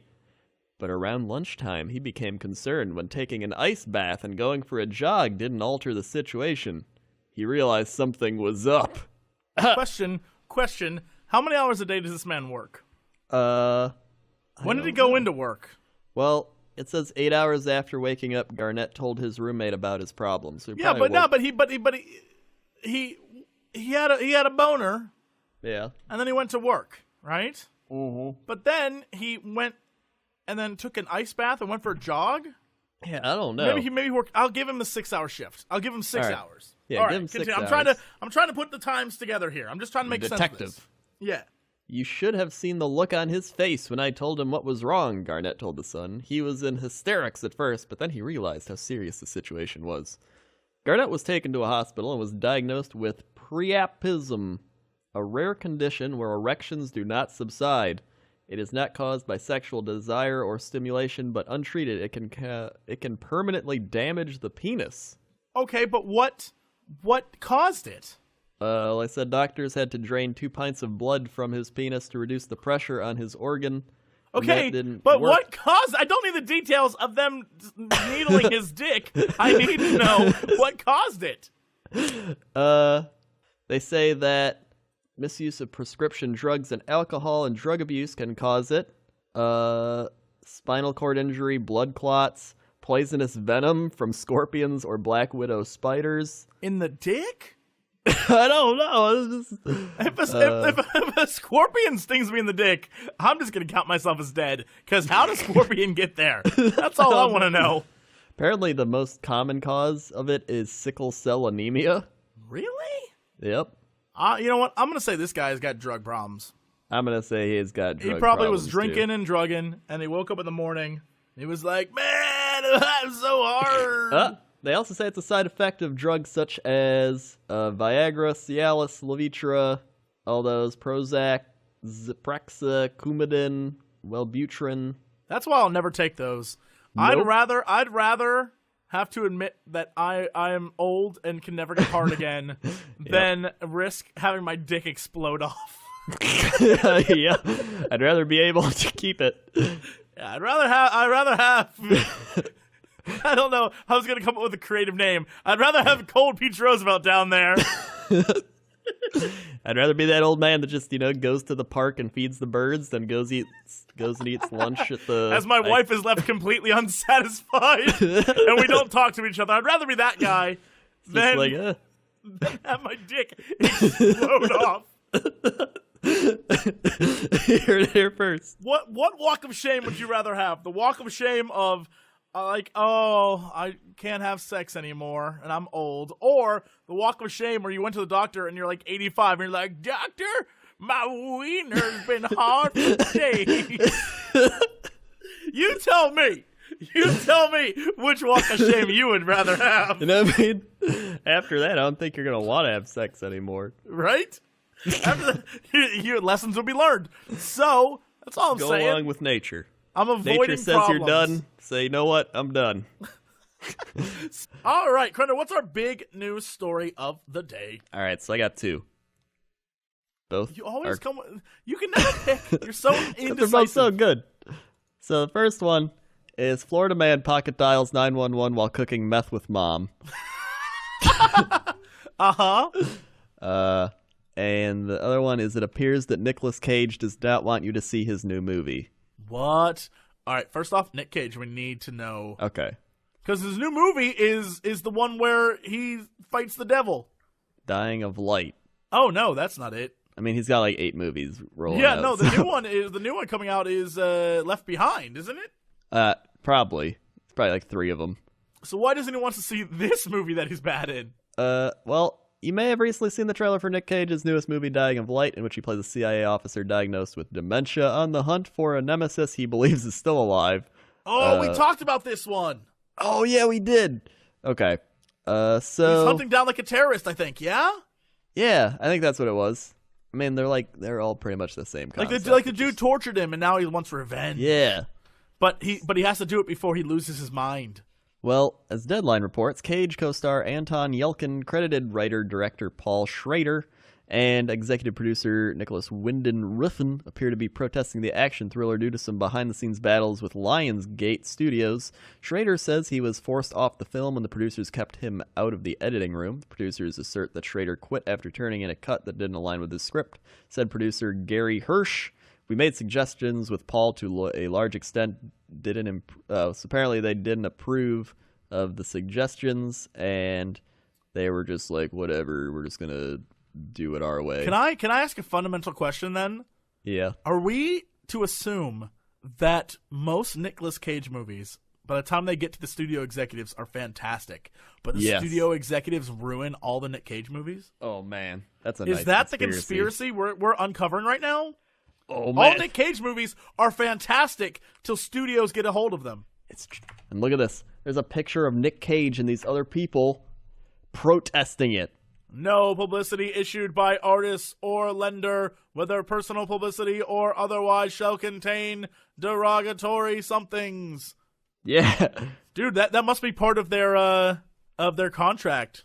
Yeah. Dude, I love Nicolas Cage. I love him. I know. He's the insane person we need in our lives. He really is. He should just run for president. We need to have a shirt with Nicolas Cage's face on it. Like, Nicolas Cage could be like, I'm going to be voting for bringing the... I don't know. It's going something there. He could do some crazy laws, and I'd be like, I'm voting Nicolas Cage. I would vote Nicolas Cage all day. I would, Do you imagine him as president? He'd, like, come out and give a speech and be like, hello, everyone. Today, America's a really great day. Everybody be like, wow, Nicolas Cage. He'd be like, I'm going to go save the world. If you want to see what President Nicolas Cage would be like, go watch the movie, I think it's Kiss of the Vampire? Something of the Vampire. Oh, yeah. The vampire one. Kiss of the Vampire? Yeah. No, that's not it, is it? Kiss of the Vampire. Kiss of the Vampire. No, that's not it. That's not it at all. That's Daniel Goddard. Something of the Vampire. Something of the Vampire. Nicolas Cage. Nicholas. Vampire's Kiss, 1988, Nicolas Cage. Oh, yeah. Whatever, same damn thing. It is fantastic. You need to watch that movie. It is the best. Is that the one where he makes the face? It's the famous. If you've seen the meme on the internet, it's the famous face one. It is really good. Here's the storyline. A publishing executive is visited and bitten by a woman and starts exhibiting erratic behavior. He pushes his secretary to extremes as he tries to come to terms with his delusions. The woman continues to visit, and as his madness deepens, it begins to look as if some of the events he's experiencing may be hallucinations. So basically, his story is he is a crazy person who thinks he's a vampire. Which sounds amazing. This movie is a comedy fantasy horror. That's right. It made at the box office $700,000. Well, should have made more. How is this even genres? Comedy, fantasy, horror, mystery, thriller. It's like every genre. And then it says taglines: seduction, romance, murder, the things one does for love. That doesn't make any sense. It sounds like a type of movie that would go on a YouTube video and they're just throwing a bunch of tags on it. It is, I think, pretty much that. Man, Nicolas Cage, you're the best. You are the best, Nicolas Cage. All right, so what's the first? Go back to that first story. Yep, Florida meth makers arrested after 911 pocket dial. Police in Florida arrested 3 people after learning about their meth operation thanks to a most unfortunate pocket dial. The Smoking Gun reports that after receiving the accidental 911 call, which included the sound of bubbling as if something were cooking, deputies with the Volusia County Sheriff's Office ventured to the Deltona, Florida home, discovering a shed in the backyard which housed a meth lab. When Volusia County Sheriff's Office deputies peered into an open window, they spotted material indicating that the shed housed a methamphetamine lab, including a bottle that appeared to be smoking. Additionally, white smoke billowed from the shed. During the ensuing raid, 55-year-old Donna Nope, her 32-year-old son Jason Nope, and 41-year-old Thomas Stallings were arrested in charges of possessing and manufacturing meth. While police aren't certain which of these three geniuses pocket dialed them, they're certainly grateful. That is almost as good as a story I heard this week on the radio while driving home.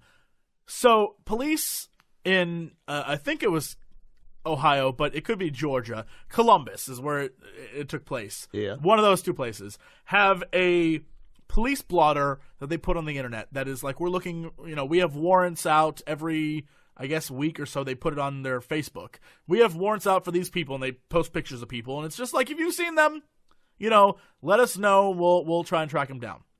Mm-hmm. So they a few weeks ago they posted one picture of this woman, and they're like, we're looking for this woman. She owes a ton of money, and we need to find her. So they get a phone call, and the other person, or the person on the other line, is like, excuse me, the photo you posted on your Facebook is hideous. Can I give you a better photo? And they're like, who is this? She's like, it's the woman you're looking for. Can I give you a better photo to post on your Facebook? And they're like, sure. Do you want to come on down and give it to us? She's like, okay. So she drove down to the police station, and they immediately arrested her. What? What? It's a totally true story. That sounds like something a crazy person would do. That sounds like something a butt-dialing meth dealer would do. Yeah. I don't like that picture. Let me just bring some meth down with me. That's an ugly picture. Let me give you a better picture and some meth. It's meth, kids. And that's the podcast. All right, so what is the story? Oh, yeah, that's sports.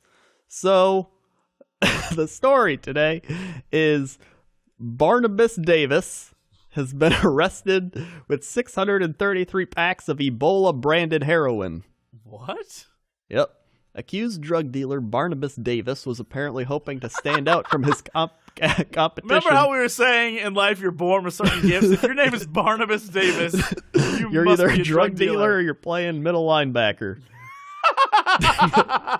Dude, I'd have Barnabas Davis on my team. Like they go through on Sunday Night Football, Chris Collinsworth, so like, I'm Chris Collinsworth, let's take a look at the players on the field. And he's just like, Barnabas Davis, Oklahoma State.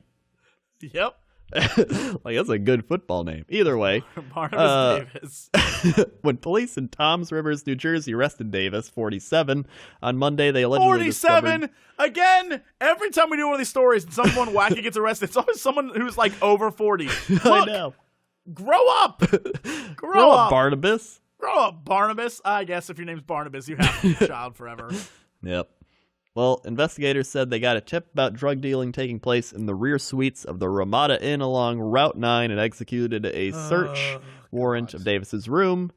NBC Philadelphia reports. The Ebola-branded heroin doesn't actually contain the deadly virus. It's just a way for customers to ask for a specific type of heroin, according to Tom Rivers police officer Ralph So they're just Stackel. like, hey, man, give me that Ebola. Yep. Different dealers have different potencies and products. Many times they are labeled with catchy phrases. Stacco like told Ebola? Stacco, the police officer, told the Daily News, in the past we've had Bin Laden, Hello Kitty, DOA, Twin Towers, 9/11, Gumball, Pow, etc. Give me some of that gumball. Yeah, great, guys. Way to go, drug dealers. You're doing it. You're really doing it. Davis, known as Hammer by some, again. What? His name's Barnabas Davis. Why does he need to be known as Hammer? Again, what? Could be a middle linebacker in the NFL. Really? Why does he need... If your name is Barnabas, why do you need a nickname? Barnabas Hammer Davis. Why do... Dude, no. middle linebacker on the Oakland Raiders. I'm just saying. They call him the Hammer. He's the star player for the Oakland Raiders. Fans love him. They invite him back afterwards to take some of that Bin Laden. Oakland will take drug dealers at this point. Yeah. Get him hooked on that POW or smack or whatever it was and send him out there. Well, he was charged with possession of heroin, with intent to distribute, possession of crack cocaine, and possession of crack cocaine with intent to distribute. He's taken to the Ocean County Jail, $300,000 bail, and Ramada Inn's like, we didn't know about that. We should have gotten to him first. We could have told him, why are you doing this and not playing football? Could have told him. We could have got to him. We would have walked in that room, and he would have been like, hey, man, you want some of this 9/11? I would have smacked that out of his hand and been like, no! No, Barnabas! No! Don't you see? Your life together, Barnabas. We would have sat there with him for hours as he detoxed, and we would have slapped him around and be like, Barnabas, don't you see? And at the end of the next morning, he would walk out of that hotel, and he'd be like, I'm ready for the major leagues. And we'd be like, yep. You know what? You should have been a motivational speaker. You missed your calling. I think about it. This is motivation. You motivated people to write their essays. You motivated Barnabas. Mm-hmm. You motivated house hunters to, get lazy and do their own home projects. Mm-hmm. Is it possible to be a theoretical motivator? Because I haven't actually motivated anyone. That should be your job title, theoretical motivator. motivator. That is a good job title. That's what I am. I'm a theoretical motivator. Sounds like someone's Twitter description. Mm-hmm. That's actually might be my new one. Yep. All right, what's our big news story of the day? So, first we have to do break-in suspect dresses as Teletubby, allegedly steals Chinese food and man purse. Are you sure it wasn't a Teletubby? And are you sure it just didn't steal its purse back and get hungry for Chinese? I don't know. Maybe the real story there is Teletubby finds man who stole purse, steals back, steals Chinese food as well. Well, this happened in Pennsylvania. Pennsylvania police arrested a break-in suspect dressed in a yellow Teletubby costume over the weekend. The man. Oh, well, that's the problem. The yellow Tubby didn't have a purse. Yeah, he didn't have the purse. That's why. Yeah, that's why. The man, who is not identified, reportedly broke into his friend's house after a Halloween party and stole Chinese food. A Bethlehem police report obtained by the Smoking Gun states the man raided the fridge, dumped the food in his man purse, and fled. Cops. Wait, what? Wait, he just went in to get food? Is that it? Yeah. He went in to get food, took the food, and then he left. All right, can I ask a question? Uh-huh. Good question. Even if you're from Bethlehem, Pennsylvania, is it still cool to dress as a Teletubby for a Halloween party? I don't think so. I feel like we're past that. There's no way you're going to go to a Halloween party dressed as a Teletubby and people are going to be like, awesome costume. They're going to be like, oh, it's a Teletubby. It's not even Halloween yet. Yeah, what do you do? That's those weird people who are like, man, we celebrate Halloween early because that's the only time we can have a party. Then don't celebrate Halloween. Yeah. You can't do it on Halloween, on All Hallows Eve like the rest of us in worship of Satan. Then why do it? Why do it? My favorite thing is there's a show here in LA that is like basically they answer Christian questions, and I heard an ad for it, and it was literally like, "Is it okay to celebrate Halloween?" I was like, "What? In what world is there really someone who's, you know what? Of course there are. I should shut up. Of course there are people who are like, this is the devil's day, and the devil will rise. Of course there are those weirdos, but no, it's a time when your kids get to dress up and have fun and go around and people get to give candy to your kids and everyone's like, yay, it's a fun time. It's a celebration of being scared and spooky crap and like, ooh, it's the last like fun release of energy you get to have before you spend 2 months dealing with your damn family because you have Thanksgiving and Christmas and they're like, I'm going to tell you about my problems. Did I tell you why Obama's the worst? You know what's even more worse? That Bill O'Reilly, I hate you. You know what's even more worse? And they just compound on each other. And your asshole in-laws and your asshole relatives and all those old people come over and you have to deal with all of them. And then you just lose your mind. You lose your mind. And this is the last little bit of fun we get to have. Before that happens. Before we have to spend 2 months in a cave with your family that you never see the rest of the year. This is the last thing, and then January comes around, and then you have a bunch of months of snow, and then you might as well just be dead. Might as well just be dead, really. This is like hibernation month. This is the last. No one goes like, oh, we can't celebrate St. Patrick's Day in America because alcohol is a sin. No, no, people get wasted on St. Patrick's Day because like it's St. Patrick. He's Or, a like, saint. We can't No devils celebrate. there. We can't celebrate Thanksgiving because glutton's a sin. Right? Gluttony. None of that. We're giving thanks to the Indians that we killed. Like, no one has a problem with that. Yeah. They gave us corn. We gave them graves. We gave them graves. We didn't even give them graves. Just killed Yeah, them. that's true. We gave them blankets and let them die. They Thank you for saving us. Thank you. Let me tell you the story of Thanksgiving, kids. Our ancestors, well, actually not really ours, but some very rich white folks' ancestors, they came over and they were like, oh, we're going to freeze to death in this cold winter. If only we hadn't taken the Mayflower and come to this nation that is yet to be founded. And before they died, some wonderful Native Americans showed up and were like, hey, white guys, you want some food and to learn how to actually live here?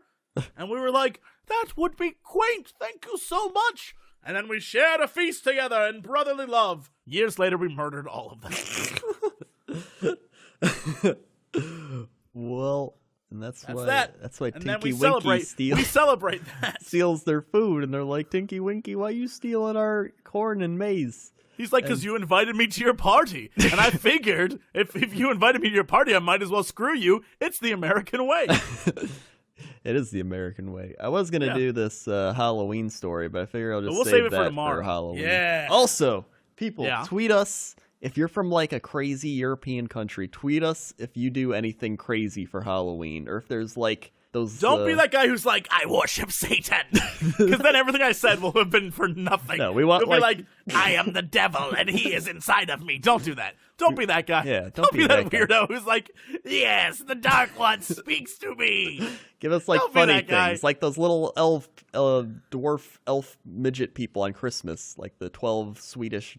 Like we want some of that. Oh, like, are you thinking there's like 12 demons of Halloween? yeah, there's got to be something in like Grizzlegrump. like in Germany. Like Germany has some Grizzlegrump demon the stuff. Slayer. Morgoth the Impaler. Zugheimer. Zugheimer the Pencil Licker. Mumo the Mumifier. Right? There's always that one that has the, like, all of them have pretty scary things. Then there's the one guy that's like, Griggle Knuckle, the Spoon Kicker. Kicking those spoons. I'm kicking these spoons. You hear the spoons clack down the hallway. You know Niggle Knocker is coming to get you. There's like Candy Swiper.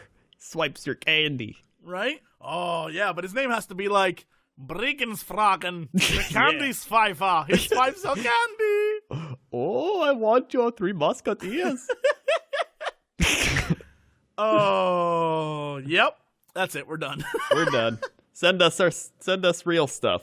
Yeah, not fake stuff though. Yeah, not not real. fake We stuff. want real stuff. So, what is our big news story of the day? What is our? We have to do. Oh, yeah. You've been saying we have a Halloween story. Yeah. What's the Halloween story? So the Halloween story is 8 super weird things you didn't know about Halloween. Oh, by the way, did you see people sent us drawings? I retweeted one of them of the different Halloween demons. Oh yeah, I did see that. Yeah, That was pretty great. That was great. We received nothing though about like. Actual Yeah, like traditions real and crazy Halloween things. Like, we got a few things, but that's like stuff we do here. I'm Yeah. talking real crazy things. Yeah, like I was hoping like at least some demons, at least Yeah. like a ritual, like a Apparently- Swedish ritual where you sacrifice fish to the demon lord. Yeah, apparently none of our fans are into the dark arts. That's weird. Yeah, Nerds. guys. You would figure they would, if we did have dark arts fans, they would have sacrificed a few kittens to get us fame and fortune. Yeah. You would Yeah. think so. Yeah. Don't go sacrifice kittens, though, please. Yeah, don't do that. But fish. If there are any Swedes out there who want to sacrifice fish, by all means, they're less cute, so that's fine. Yeah, sacrifice a fish to your local demigod. Demon or demoness. Yeah, our demoness. So yeah, what is give me the news. What's I the gave you a news? news. Number 1. Originally, you had to dance for your treat. What? Most experts trace trick-or-treating to the European practice of mumming, or guising, in which costume-wearing participants would go door-to-door performing choreographed dances, songs, and plays in exchange for treats. According to Elizabeth Plex, Celebrating the Family, the tradition cropped up in America where it would often take place on Thanksgiving. Can I just say, Yeah. I love the idea that in America, we took the idea of trick-or-treating and dumbed it down to the most basic level of, give me candy. Yeah. I'm not gonna... You want me to dance for this? Give me the candy or I'll egg your house. Well, in some early versions of trick-or-treating, men paraded door-to-door and boys often followed, begging for coins. Most of these early trick-or-treaters were poor and actually needed the money, but wealthy children also joined in the fun. Door-to-door begging was mostly stopped in the 30s, but reemerged later in the century to distract kids from pulling Halloween pranks. Oh, interesting. Yeah. So it was created to keep kids out of trouble. Yep. Mm-hmm. And it and then they get them all hepped up on sugar. That worked. McRibs. Yeah, good work. Good work, guys. Number 2. Halloween is more Irish than St. Patrick's Day. What? Because Sam Hain? What? Oh, yeah. Halloween's origins come from the Celtic festival for the dead called Samhain. Celts believed the ghosts of the dead roamed Earth on this holiday, so people would dress in costumes and leave treats out on their front doors to appease the roaming spirits. Granted, the Celts were not solely based in Ireland when these customs started taking shape around the 1st century BC. But as will be talked about more in later section, the Irish Celts were the ones who invented the jack-o'-lantern. That's because, I want to point out, America steals a ton from the Irish. We love it. Actually, Really? we steal as much as we can from everywhere, Yeah. but most of our holidays have a little Irish flair to them. Yeah, I exactly. think, yeah. Got a little bit of it. Got a little Especially Irish flair. the alcoholic part. Look, that's my favorite part. That's- That's the part of my Irish heritage I love the most. I mean, that's how they deal with going trick-or-treating. Yeah, have a beer, kid. Well, Thanks, like- mister. My first beer. Number 3. Uh-huh. If you'd been around for the earliest Halloween celebrations, you might have worn animal skins and heads. According to I know some people who still do that now. Yeah. According to ancient Roman records, tribes located in today's Germany and France traditionally wore costumes of animal heads and skins to connect the spirits to connect to the spirits of the dead? Yeah, man. Whoa. Yep, I'm all about that. On this day, merrymakers often dressed as evil spirits simply by blackening their faces. The leader of the Samhain parades wore a white sheet and carried a wooden horse head or a decorated horse skull. What? Young people also celebrated by cross-dressing. What? Wait, what? Where is this at? What is going on? Decorated So in these horse parades, kids are cross-dressing and a dude in blackface is leading everyone. In a white, Yep, that would in a white that would- sheet. a white sheet. A dude in a black face and a white sheet is leading a parade of cross-dressing kids. That would not fly in America. Leave it to the Europeans. That's all I'm There's saying. there's nothing racist about this. Number 4. Jack-o'-lanterns were once made out of turnips, beets, and potatoes, not pumpkins. Wait, what? The jack-o'-lantern comes from an old Irish tale about a man named Stingy Jack. According to folklore, According to folklore, Stingy Jack was getting sloshed with the devil when Jack convinced his drinking partner to turn himself into a coin to pay for the drinks without spending money. Jack then put the devil, shaped like a coin, into his pocket, which also contained a silver cross that kept the devil from transforming back. Jack promised to free the devil as long as the devil wouldn't bother him for a year, and if he died, the devil would never claim his soul. Jack tricked the devil again later, getting him to pick a piece of fruit out of a tree and then carving a cross into the bark when the devil was in the branches. This trick bought Jack another 10 years of devil-free living. I'm sorry. What? When Jack finally died, God decided he wasn't fit for heaven, but the devil had promised never to claim his soul for hell, so Jack was sent off to roam the earth with only a burning coal for light. He put the coal into a turnip as a lantern, and Stingy Jack became Jack of the Lantern or Jack-o'-lantern. Based on this myth, the Irish carved scary faces into turnips, beets, and potatoes to scare away Stingy Jack or any other spirits. That is the most Irish. An old Irishman named Stingy Jack. Is what his drinking partner. Drink the devil, his drinking partner. And then he made him stay up in a tree for 10 years. Carve potatoes. That is almost a stereotype. That's a lot of stereotypes. Oh, God. Okay, what is number 5? Number 5 is Halloween used to be a great day to find your soulmate. In some parts of Ireland, people celebrated Halloween by playing romantic fortune-telling games, according to Nicholas Rogers. Can we do that? Ladies, I want to do romantic fortune-telling games with you. Well, these games allegedly predicted who they'd marry and when, and since Halloween, like Valentine's Day, was one of the main celebrations of the year where young people could mingle with the opposite sex, it was also considered a good day to scope out a sweetheart. In America, young people, particularly girls, continued the old Irish tradition. Games like Bobbing for Apples tried to predict future romances, according to Oxford Encyclopedia of Food and Drink in America. If you can dig your face into water and get an apple, you can get a girl. Exactly. Or I guess man. I guess the case is man. Because the girls would be doing right. Yeah. Like, ladies, if you can get your mouth around a whole apple, you can get a man. Is that what that was saying? I think that's what it's saying. I hope that's what it was saying. I guarantee the guy was just like, yeah, she can bob for my apples. I got 2 apples for her mouth, if you know what I mean. I don't know which what you mean. No one did because they were like, dude, you should see a doctor about that. That sounds like you have cancer. It sounds like you have a problem. Also, ladies, I am more than willing to tell you your fortune. Here's your fortune if you're listening right now. Mm-hmm. You're going to meet me in a secluded area. Mm-hmm. And then we gonna get it on. Like Donkey Kong. Like Long John. Like Genghis Khan. Like Billy Bone. Mean Jimmy John. Jimmy John. Jimmy John. Jimmy John. I don't know what's going on anymore. And if you get it on like Genghis Khan, you're gonna die. Well, whatever. You gotta die something. There you go. That's your fortune, That's everyone. my fortune. That's your fortune, ladies. It's gonna be Genghis Khan and Jimmy John. Guys, something about Jimmy John's for you. Yeah. You get a free Jimmy John sub, courtesy of not us. Me getting it on. Number 6. In a few American towns, Halloween was originally referred to as Cabbage Night. I give up. This came. You know what? What? This came from a Scottish fortune-telling game where girls used cabbage stumps to predict information about their future husbands. What is going on with Halloween and girls trying to use predictions? I don't know. Well, especially cabbage stumps. Cabbage stumps. If there's one thing.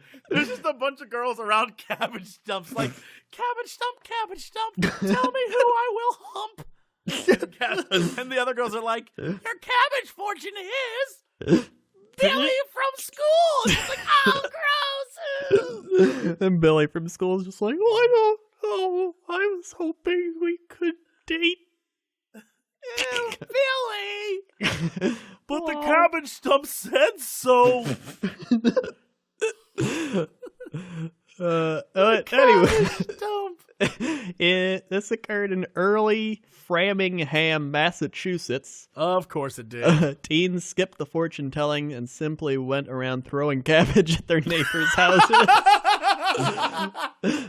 Now that's the American way. Like, what are we gonna do with stupid cabbages? You know that's Billy from school who was like, stupid cabbage, stupid Carol. She didn't like me.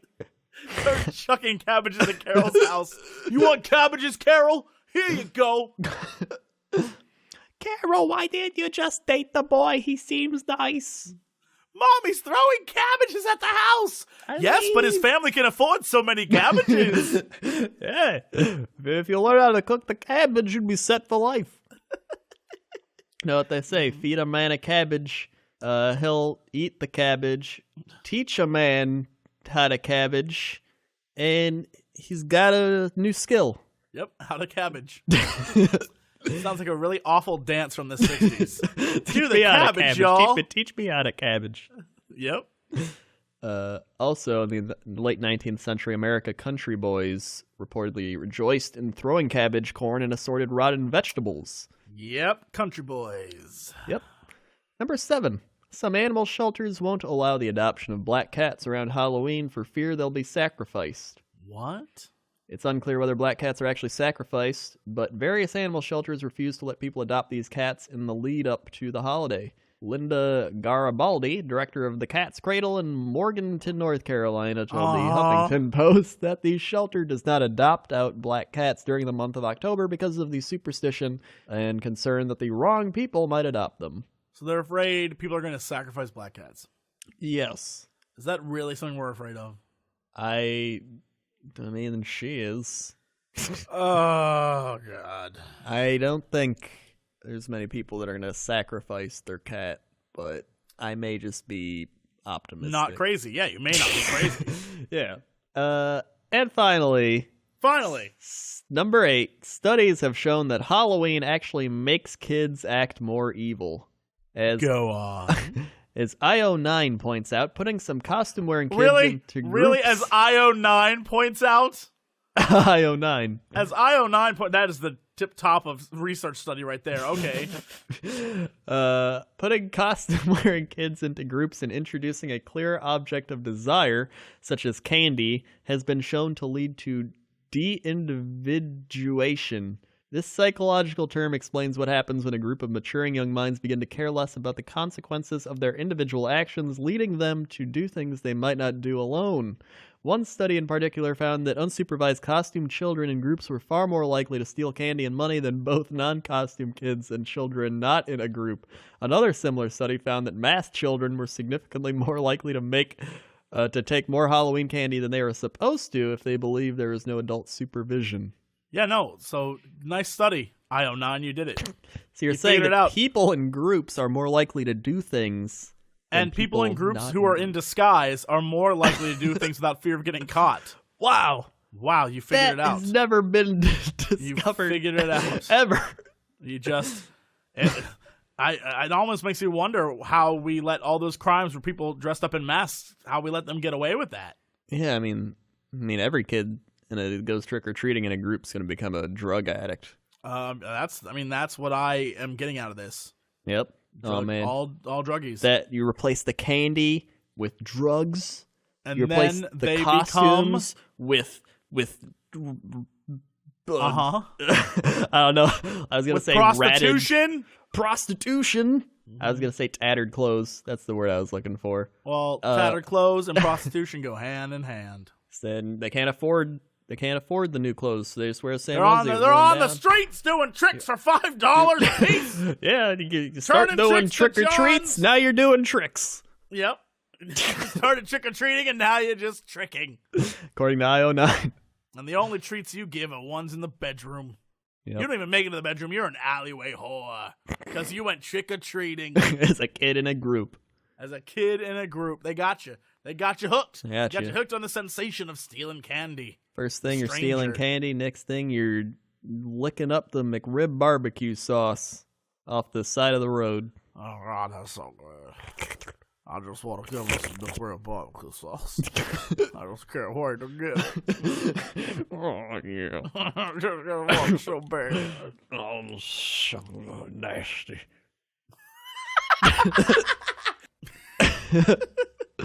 What is our big news story of the day? A big news story of the day is woman finds stranger in-house eating her cookie dough. Go on. A 28-year-old man has been arrested on suspicion of burglary after a Wichita, Kansas woman found him eating cookie dough from her freezer in the early morning hours. The Wichita Eagle reports the woman came out of her bedroom shortly after 3:30 a.m. and found the stranger in her kitchen. Wichita police spokesman James Espinoza says the man told police he thought he was at his aunt's house and he was hungry. Police say the man entered the home through an unlocked back door. The 52-year-old woman who lives there was not hurt. The intruder who hasn't been formally charged, was arrested on suspicion of aggravated burglary. So you just really want some cookie dough. Here's the thing. This is happening more and more, and I keep hearing about it. I think it started when that one rapper girl broke into that house Oh, yeah. in order to find a phone, and I feel like, what was that girl's name? Sloozy Boozy? Oh, yeah, I remember her. Ricky Becky? Something like that. It's like weed-smoking Willis or something. Yeah, Token Bloken. I don't know what her Token name was. Bloken. But what I do know is that in the last week, I've heard stories similar to this. There was one where a woman went to go take out her trash, and then when she came back inside, another woman was in her house just, like, chilling out. And she's like, what are you doing? And she's like, baby, and, like, kissed her. And the woman's like, get out. And she's like, you can't make me go. And then the husband woke up and was like, what's going on? And then the woman ran. Yep. There was also a story about how at a grocery store, a woman walked into the grocery store and opened up a bottle of wine and started drinking it. And then the people there were like, ma'am, you have to leave. Ma'am, please, just go. And she wouldn't. And then she walked around and started, like, eating things and stuffing. I think it was something like she stuffed grapes in her pockets or something. I don't know what was going on. And then they kicked her out and she got arrested. What is going on, Crendor? Why are people losing their minds? I think people are losing their minds because they're not just hungry for food, but they're hungry for substance of emotion. Uh-huh. What is that? Let me put on the David Lynch hat. Okay. So people are hungry for food for the soul. And by going into strangers' houses, they're searching for companionship that they lack in their life and hope that the person in the house is not just a homeowner, but a soul owner, and that they will guide them to spiritual food that they can consume for love. David Lynch, you are a genius. Thank you. I need to go catch some more brainfish now. Also, while this was happening, I found Bill Svirsky's Sports Talk Chicago. It's entitled Chicago Bears Are Terrible, Blackhawks Win, Fire Trustman. There you go. That's the title. That's the title. Yep, that's the title. I don't even know where to go from here. All I can say is, I feel like, have you seen the episode, or not the episode, but this little, like, internet meme skit, Too Many Cooks Yet? No. Here's what you need to do. Okay. The next episode, we'll talk about it at the start, because it is insane. And you will appreciate it for its insanity. But if you're like me, don't watch it before you go to bed, or you will be creeped out. Too Many Cooks. So I gotta watch this before next time. It's okay. About 11 minutes long, and you will be like, what is even happening? And then you will never want to sleep again. Okay. Well. So, or you'll be like our friend Will, who was like, that was hilarious. I mean, Will is very weird, though. Agreed. He's very weird. Agreed. Right. So, that's what we'll talk about next time. It's my homework assignment. That's your homework assignment. All right. What is our big news story of the day? So, big news story of the day is man gets impaled on shovel. So, go on. Emergency room doctors see everything. Takes a lot to make one cringe, like seeing a man impaled on a shovel. Dr. Kelvin Clower, an ER doc based in Canton, Ohio, still remembers the day he dealt with a patient who was trying to fix his roof when he fell off and impaled himself on a shovel. The patient has not been identified for medical privacy reasons. You see, the shovel sticking out of what appears to be the rectal area. I'm sorry, what? The shovel is sticking out of the rectal area. Okay, yeah, but what? Yeah, he fell on it and it went up his butt? Yeah. Is that really what happened? Butt. Yeah. That is. So, are you sure just. How big was this shovel? Was it a snow shovel? I mean, it's a pretty large shovel, not a stubble. So, figuring out the extent of the man's injuries was a challenge to Clower's team, especially when they had to turn the impaled patient over to see where the shovel entered the body. Turning somebody to examine them while they have a shovel impaled in their rectum is not something anyone's been trained to do. You have to work as a team. I don't blame him. If I had a shovel in my rectum, I'd be pretty loud too, he said after the patient filled the hospital with screams. Again, he fell. Yeah. How did he live? How did he live through this? I don't know how he lived. A shovel handle sticking out of his ass? I don't.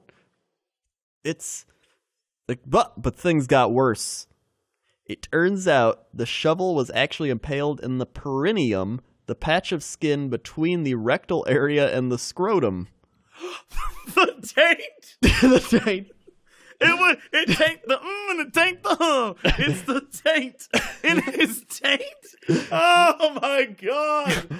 Oh my god! I can feel his pain.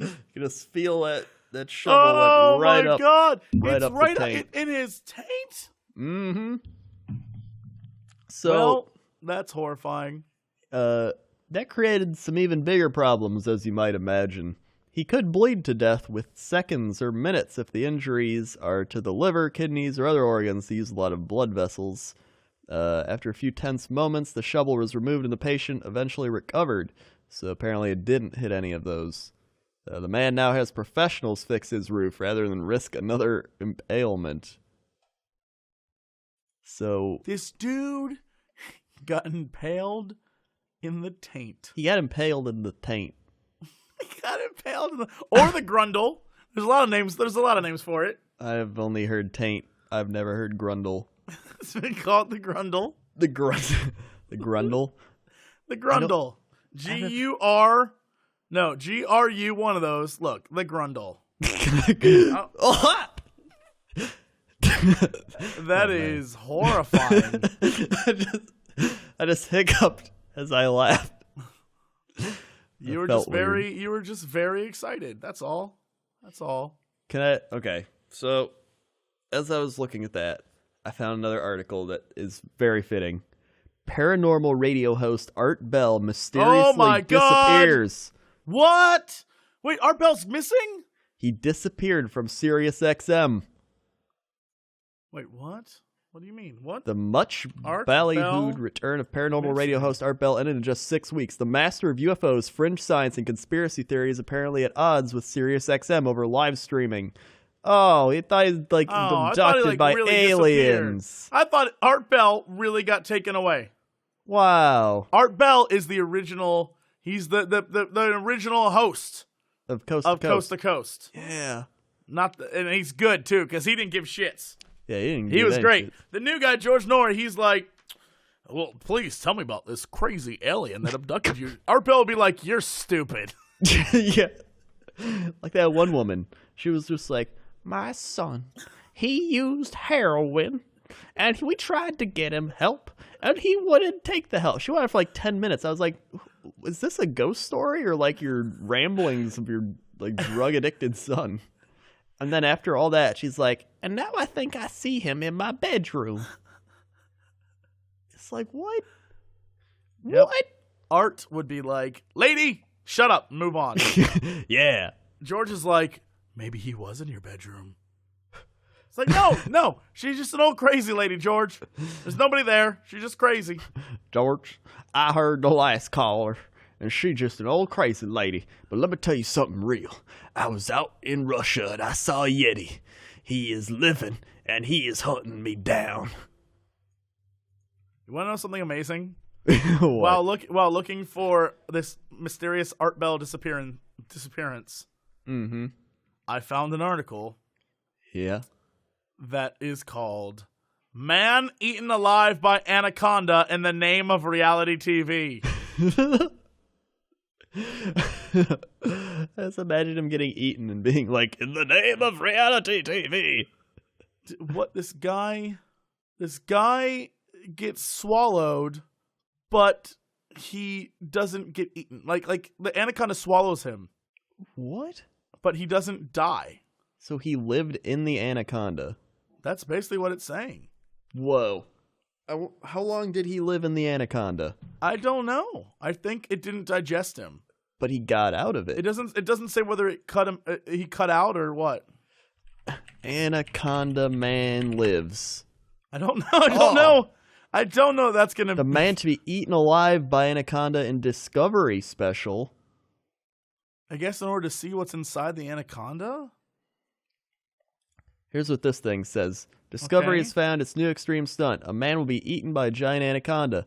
In Eaten Alive, naturalist and wildlife filmmaker Paul Rizzoli aims to be devoured by an anaconda while in a custom-built snake-proof suit.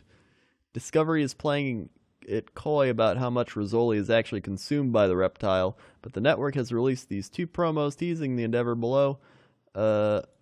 He's going to be covered in pig's blood to try and make himself appetizing for the snake. Since the snake-proof suit has a cord on the top of it, Rizzoli is presumably in no risk of being trapped inside, since they just pull him out or whatever. We're also told the snake does not die. What? In case you're skeptical, Discovery representatives assure that this announcement is not a hoax. Eaten Alive has been filmed and will air Sunday, December 7th. That is incredible. That's Well, what that is. I think That is I know incredible. what I'm going to be watching Sunday, December 7th. I want to point out Mm-hmm. to everyone at home, in seeing that article, it was in between other articles like mission is go for attempted landing on comet touchdown.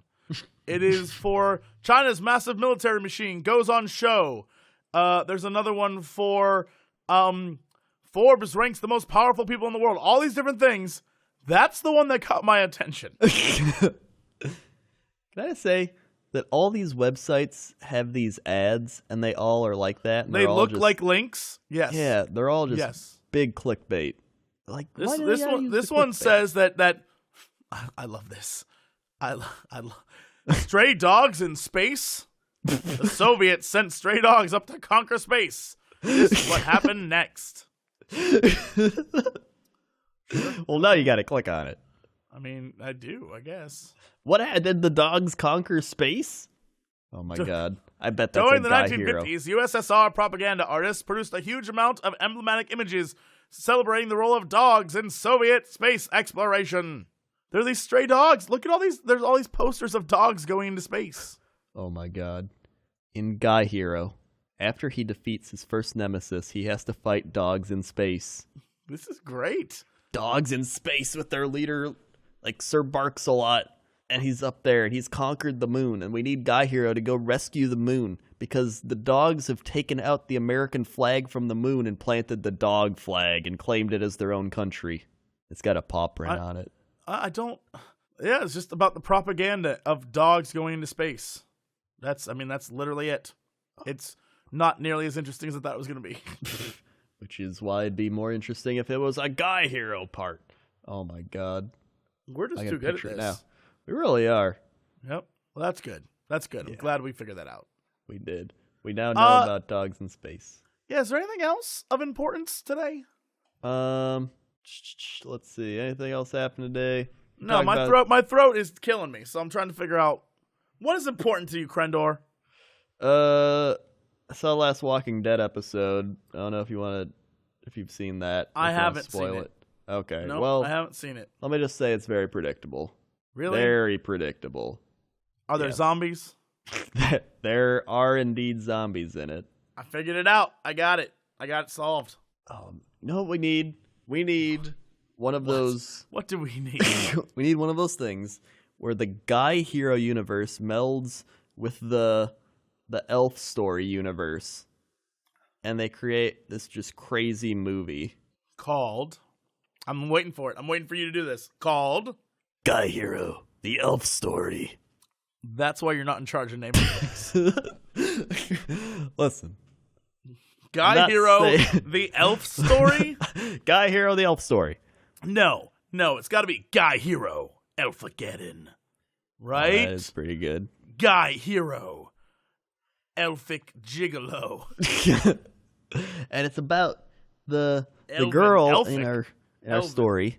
The girl in our elf story, she's become just very revengeful She's and pregnant. angry and bitter. Yeah, she's pregnant. She's pregnant, but she doesn't know who the father is. Oh, and it could be the guy that died for her love.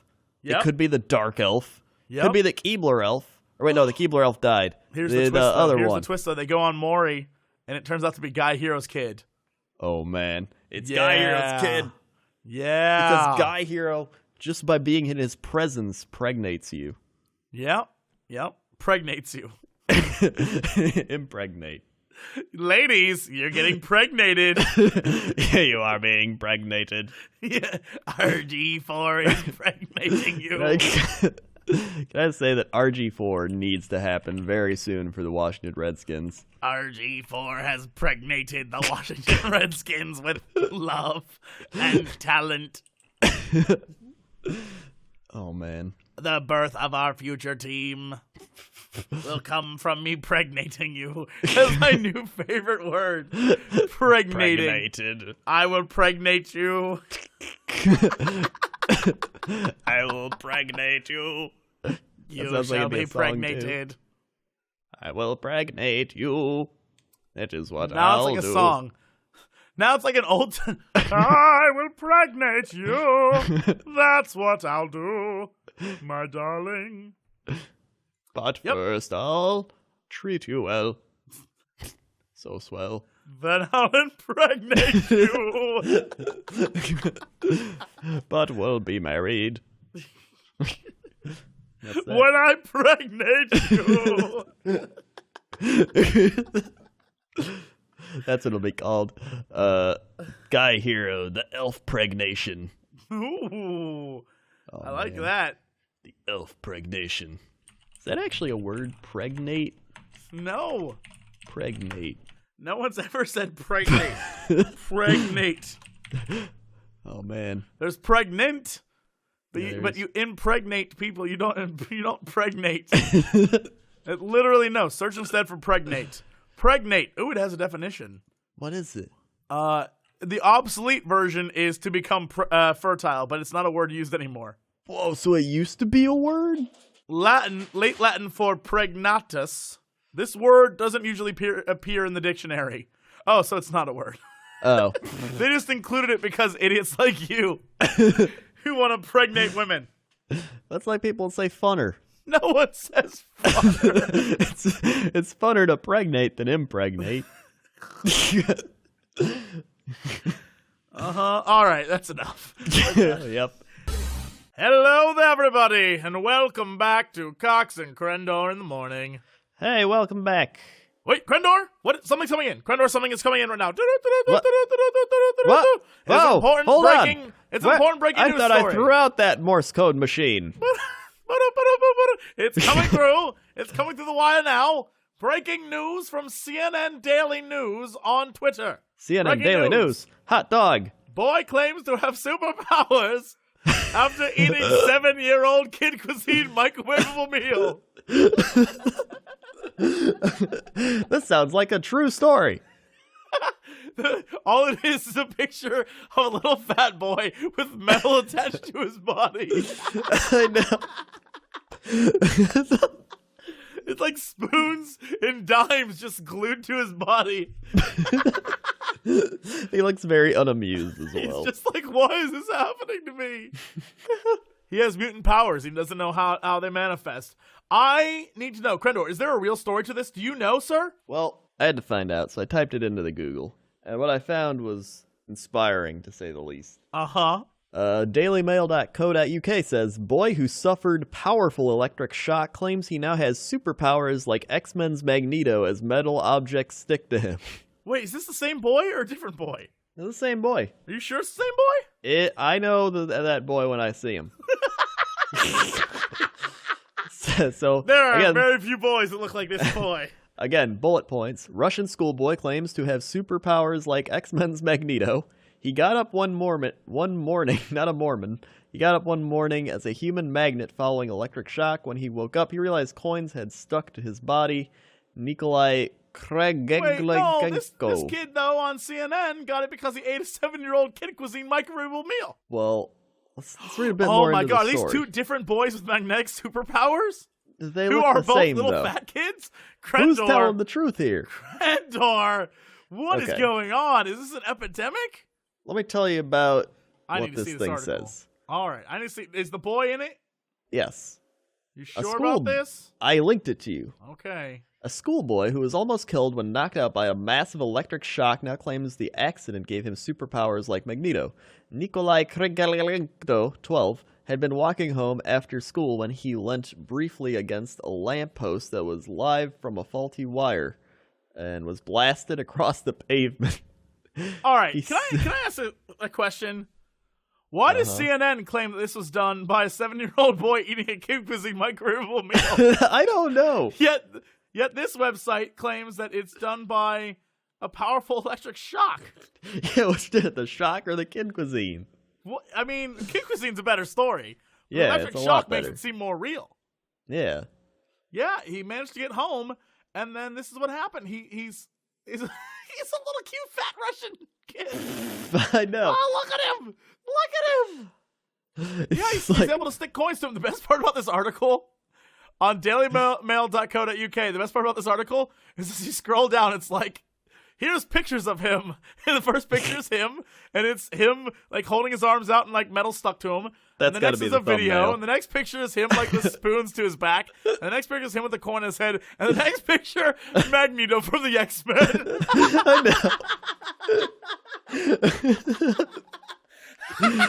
know. I like to think that whoever made this article just couldn't tell the difference. It's like, which They're one's like, is this Magneto? But why is this? Okay, you got to use the first one as the thumbnail, no doubt. Why?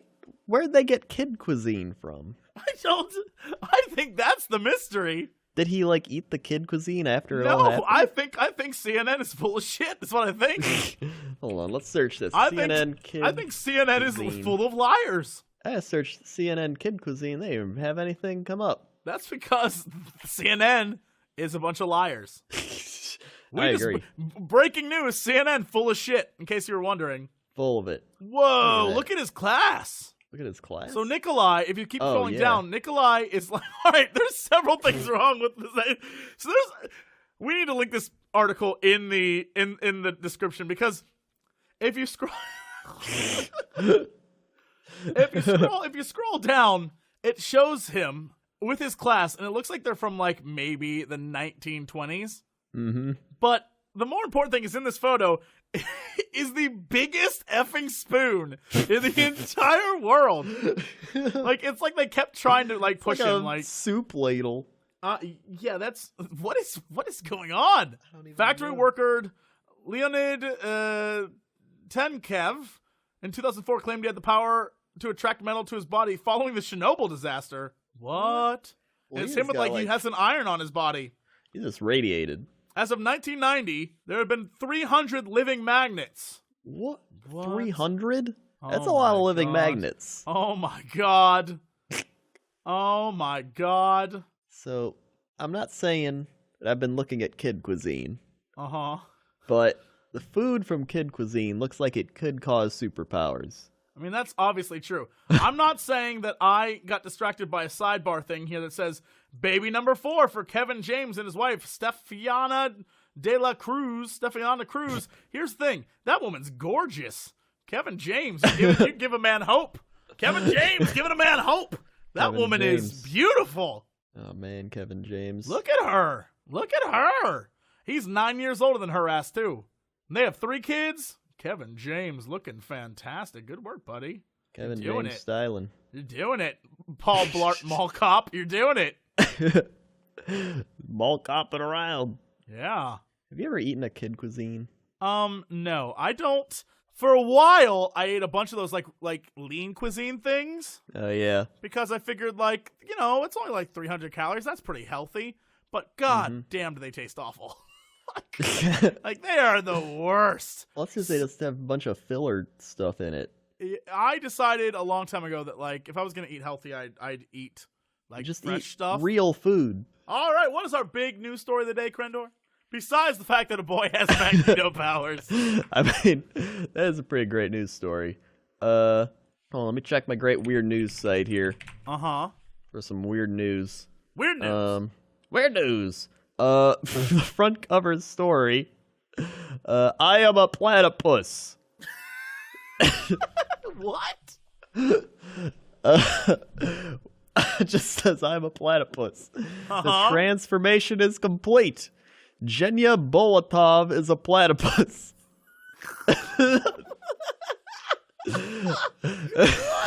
Hold on, link me this article. I need to see this shit. All right. You gotta... Wait, a woman became a platypus? Genya Bolotov is a platypus, or at least that's how the 26-year-old Russian designer described. Oh, first himself. off, Genya Bolotov is a dude. It's a Second dude. off, that is the creepiest fucking thing I've ever That seen. is the creepiest thing I've ever seen.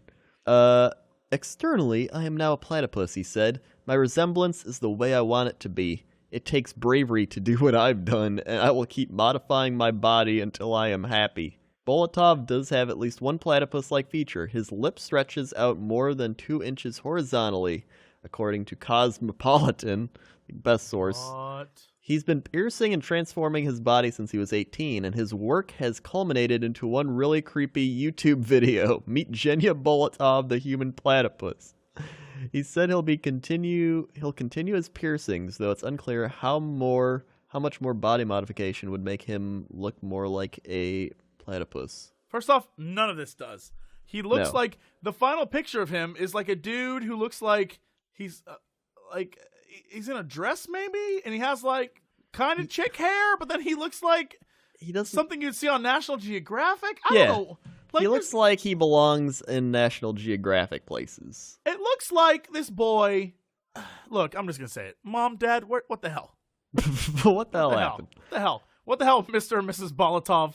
What the hell did you do to this poor boy? Like, he started out, you can see when he was younger, he had like these weird little, I got like 2 piercings. And then it was like, I'm going to go crazier. And they got this weird lip piercing. How he eats anything, I don't know. And then Yeah, he's how like, does he no, eat? I have this weird, like, I don't even understand. You know what? Then at the bottom of this thing, they have insane piercings and implants. And it's some dude who has wrenches in his face. And here's the thing. The dude with wrenches impaled in his face, horrifically, looks better than this guy. It does. Oh my god. He doesn't even look like a platypus. Like, that's not what a platypus looks like. A platypus is an animal. All right. So Oh, here's the story. What? Gabrielle Harris arrested for allegedly fighting cops in Taco Bell drive-thru. Go on. A man who attempted to order food from a drive-thru window while on his bike ended up being driven in a police car straight to jail. Isn't this the second time we've heard a story like this? I think so. Why do people always end up on bikes in the drive-thru Taco Oh, Bell? yes. Gabrielle Harris, 33, was arrested Sunday morning after allegedly getting into a fight with police at Taco Bell in New Smyrna Beach, Florida. There we go. Florida man. Continue. Harris and a female friend rode up to the fast food restaurant on their bikes. Pause. Okay, on their bikes, plural. I was about to say, this dude ride with this girl in the front of his bike like it's in 8th grade? And he's Man, 33. 33 years old. Yes.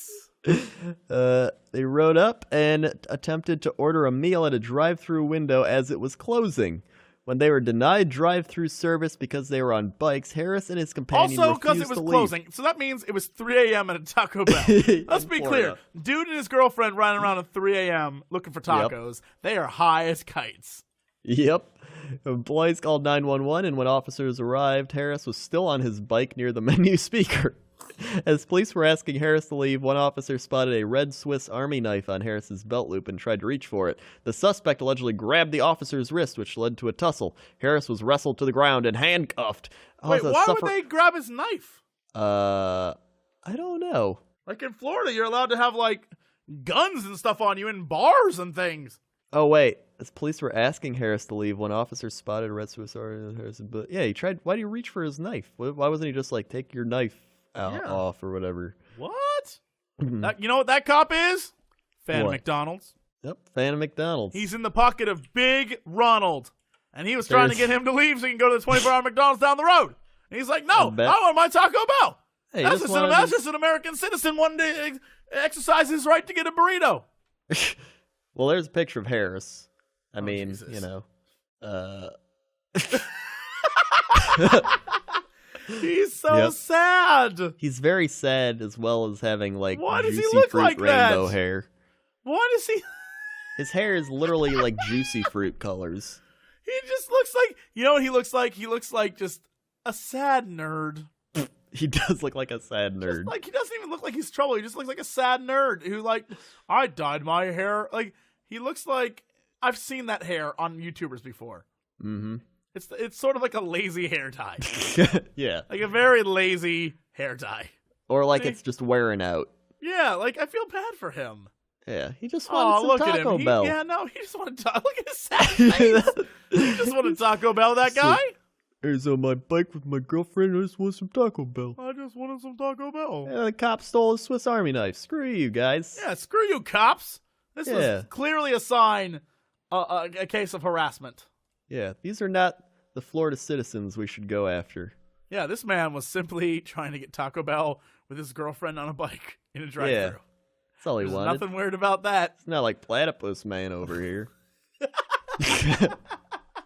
Now that's fucking weird. That's weird. Okay, what's our big news story of the day? All right, big news story of the day is something I found that's interesting. It's something I found that's interesting. Okay, so you have no story. Is that what I'm No, hearing? I got a story. Uh-huh. So there's a controller in Kickstarter being created that draws real blood every time you're shot in a video game. I'm sorry, what? A controller that draws blood every time you're shot in a video game. Why would that exist? So let me tell you. Hold on. Is this being funded? Are people paying money for this? Possibly. Good research, buddy. You're doing it. So, yeah, let me tell you about it. You better hope your kid's actually good at Call of Duty or he'll be losing a lot of blood. Bloodsport is a device that draws real blood every time you're shot in a video game. If the Kickstarter is successful, it'll raise stakes in shooters forever. Creators Jonathan Root and James Jarvis plan to bring the machine to gaming events in Canada, where they will collect precious gamers' blood to donate to blood banks across the country.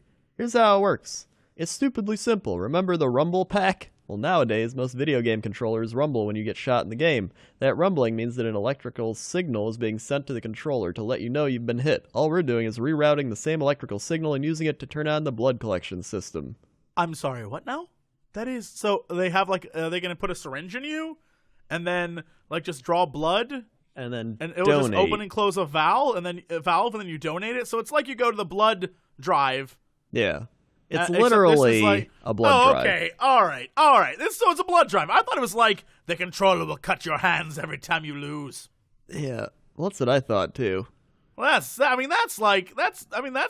cool, I guess. Yeah, I guess it's cool. I wouldn't do it. But like, if you're gonna donate blood, why don't you just go donate blood? Because the Call of Duty guys, you gotta go the extra mile. They look. Their attention You gotta add spans the are realism. You can't have them sit there and give blood for like 6 minutes, because that's too long. They got to be quick. You got to be like, bah, bah, bah, bah, bah. Oh, you shot me. Here's the thing, though: the good players don't donate any blood, and in the end, they've wasted their time. You stuck a needle in the guy for no reason. Those needles are expensive. You got to clean that. You got to sanitize it. Yeah, you got to sanitize that. That's trouble. That's, you know what? I am just gonna say, it's an interesting idea. Yeah, but not all interesting things are good. It's true. We'll leave it at that. We learned that on Shark Tank. Yes, and various we other did. things. That guy. Is that it? Is that our only story? No, because we got one more. Uh-oh. And it's called. Good job looking it up. Hold on. I'm holding for you to Google search. I'm not Google searching. I'm looking at the thing. Now you're Google searching. Now I'm Google searching. Hold the phone. I'm just gonna read a Florida man. Okay, Florida man. Florida man. Florida man arrested. Poked girlfriend in eye after she served him waffles on his birthday instead of pancakes. Look, Florida man is very particular. A Gainesville man was arrested Sunday morning after police say he poked his girlfriend in the eye over not getting his birthday breakfast. James what E. Irving Jr. Well, he got into a fight with his live-in girlfriend over his birthday present and preferred a celebratory breakfast, according to a Gainesville police department. To express his disdain, Irving poked his girlfriend in the eye, which prompted a call to the police. I guess he just used his finger. Well, okay. And All right. It says call the police, and he is taken to jail on a misdemeanor battery charge. Over a poked eye? Over a poked eye. What? I mean, he might have done some other stuff, but they might just be saying poked eye. And on Monday morning, jail staff served inmates a breakfast of fruit, grits, sausage, bread, and butter, according to Becky Butcher, county sheriff spokeswoman. So, I mean, he got breakfast. It just still wasn't the breakfast he wanted. Why did they include breakfast in the description of that article? Because he wanted. Yes, but it would have been funny if, like, they served him waffles when he was in jail. Like, that would have been funny. This was like, while he was in jail, he ate grits, and like, wait, what does that have to do with the story? That's not even like a good ending to a story. That's just a poorly written story. This is from the Gainesville Sun. So, I mean... That's true. I guess the writers in Gainesville are about one step removed from being Florida Man themselves. They are. So, I mean, it makes sense. Anyone living in Florida right now, you are one bad day away from being Florida Man. I'm just saying. If you live there or are traveling through, you are one awful day away from being on this podcast. Very awful day. By the way, are your parents are there, right? Yes, they got here today. I feel like we should have a segment with them on this show. We could. The problem is that it's late and they're probably asleep. Oh. They're old. Well, let's do it with them when they're not awake. Or wait, that's creepy. That's very creepy. Mr. Cox, Crendor? what do you think? What do you think about that? Like, wow, that is some fascinating conversation. This could be a report for the Gainesville Sun. One really bad day away.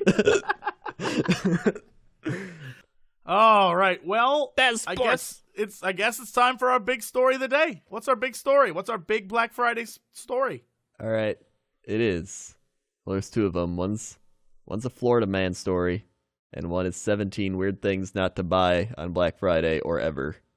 What about the Florida man story? Because it's Florida man. Yes. The popularity. Why did you even have to question that? You're like, oh, thank God he chose that one. I don't know. I like giving you options. Uh-huh. Hold on. I'll just read off some of these other ones just really quickly. Damn it. Body vibration machine. A boob harness. A breakfast for two machine. Wide leg velvet pants. A cosmic stick. A fringed crop top. A $9,000 playhouse. A denim jumpsuit. Metallica Monopoly, loopy jumper, an automatic butter cutter, leggings with knee mesh detail, unicorn meat, two-tone shearling jacket, baby jacuzzi, an unwrap me body bow. And those are that. That is pretty great.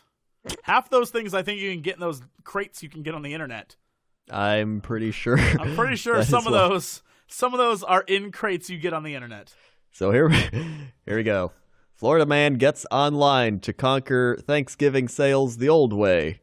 The popularity of online shopping stores spreading out their seasonal sales and even forecast rain have all failed to dampen the enthusiasm of a Florida shopper who is attempting a 2-week camp out in order to land himself a bargain. See, all the things we talked about. This isn't phasing Derek DeArmond. That guy's got a great name, Derek DeArmond. Oh, it's probably Derek DeArmond. Oh, yeah. On November 11th, Derek DeArmond, 55, pitched a 55? Yep. What are you doing with your life? He pitched a 3-room tent with air conditioning and TV outside the door of a Best Buy electronics store. I hope Fort that's all Myers. innuendo. I hope it's all innuendo. He pitched a tent so big it had air conditioning and a TV.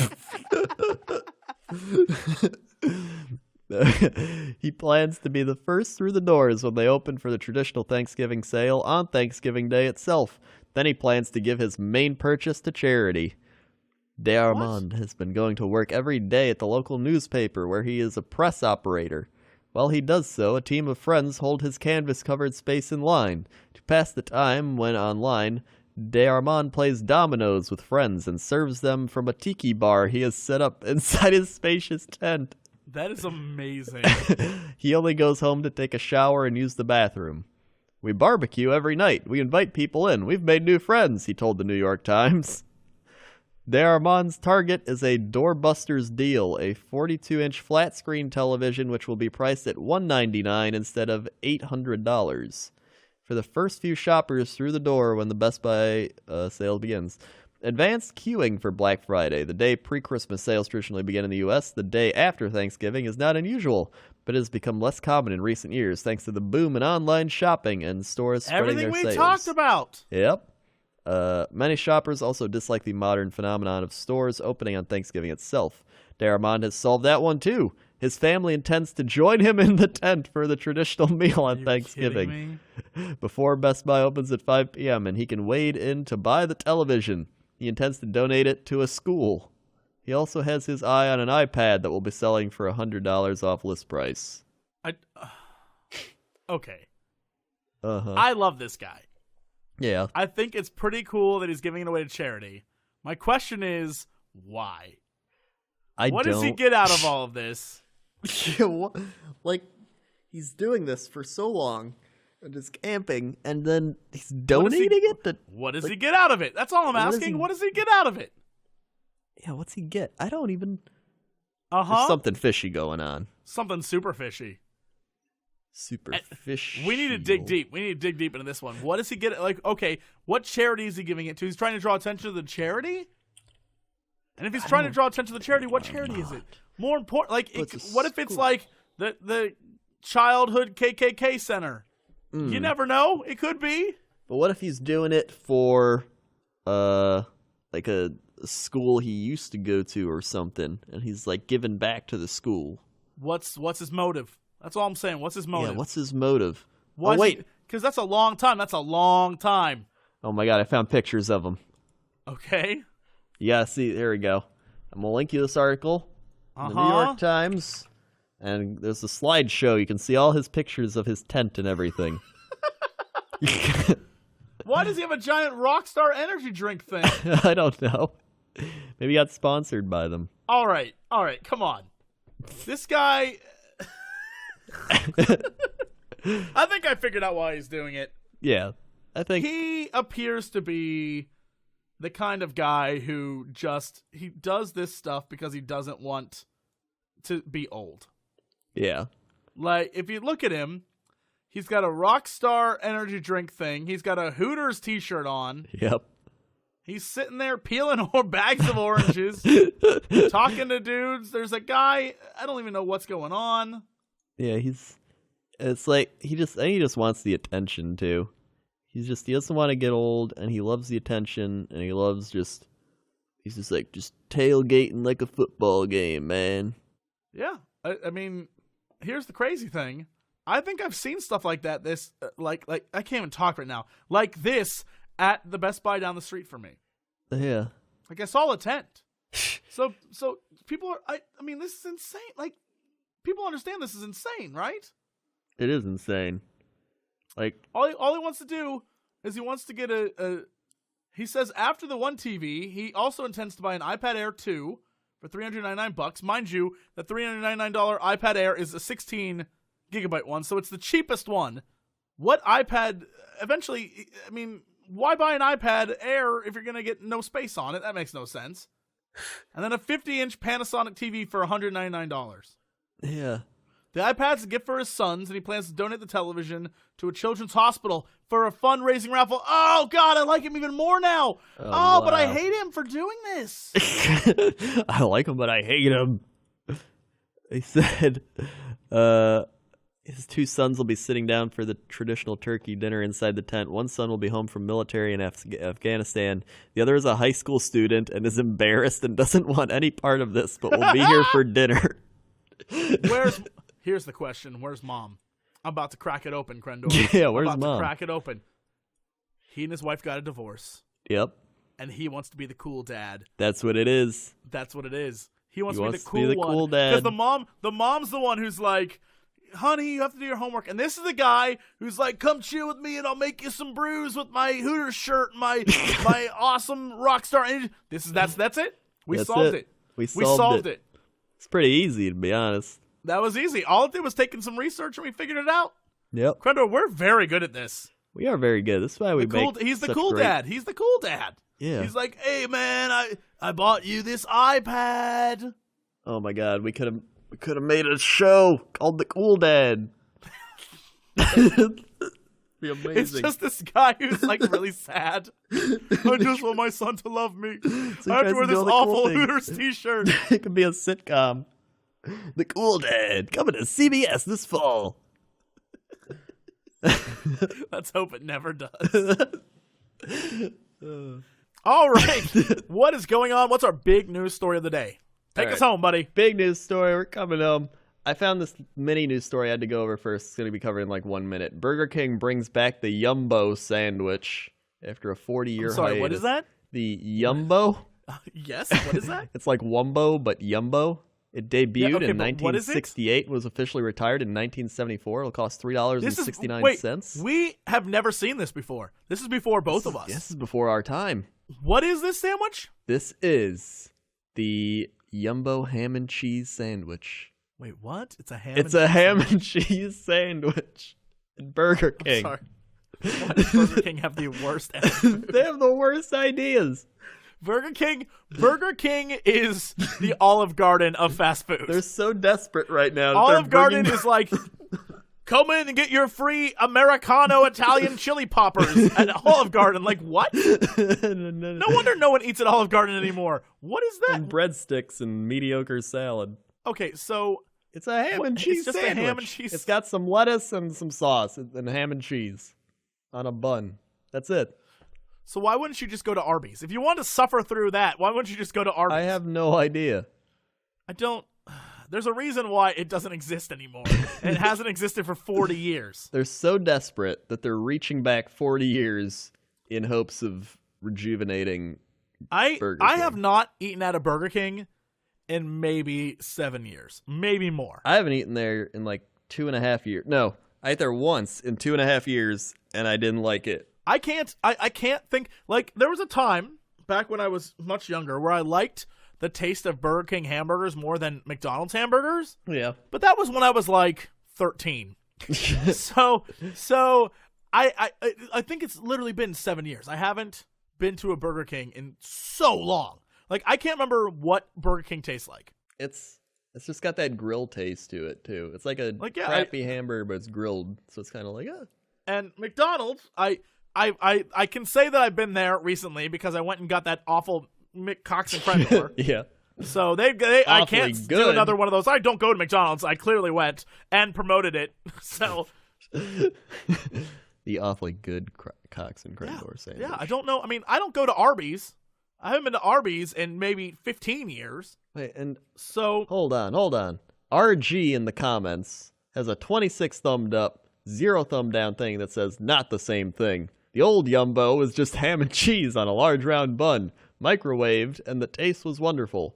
Bought one yesterday. It included some awful lettuce on a seeded sub bun and wasn't even warm. Thanks for the new and improved. Bravo, man. Here's the thing. Bravo. Go to the store, buy some ham and cheese, put it on bread and eat it. You can microwave it if you want. Here's the thing. I don't want to spoil this for you. You can go to a store, buy a whole pack. Hell, you can go to the deli, buy a fresh pound of ham, buy a bunch of cheese, buy a whole loaf of bread. You can have a Yumbo every day of the week, 3 times a day if you want. 3 Yumbos. That's 3 Yumbos a day.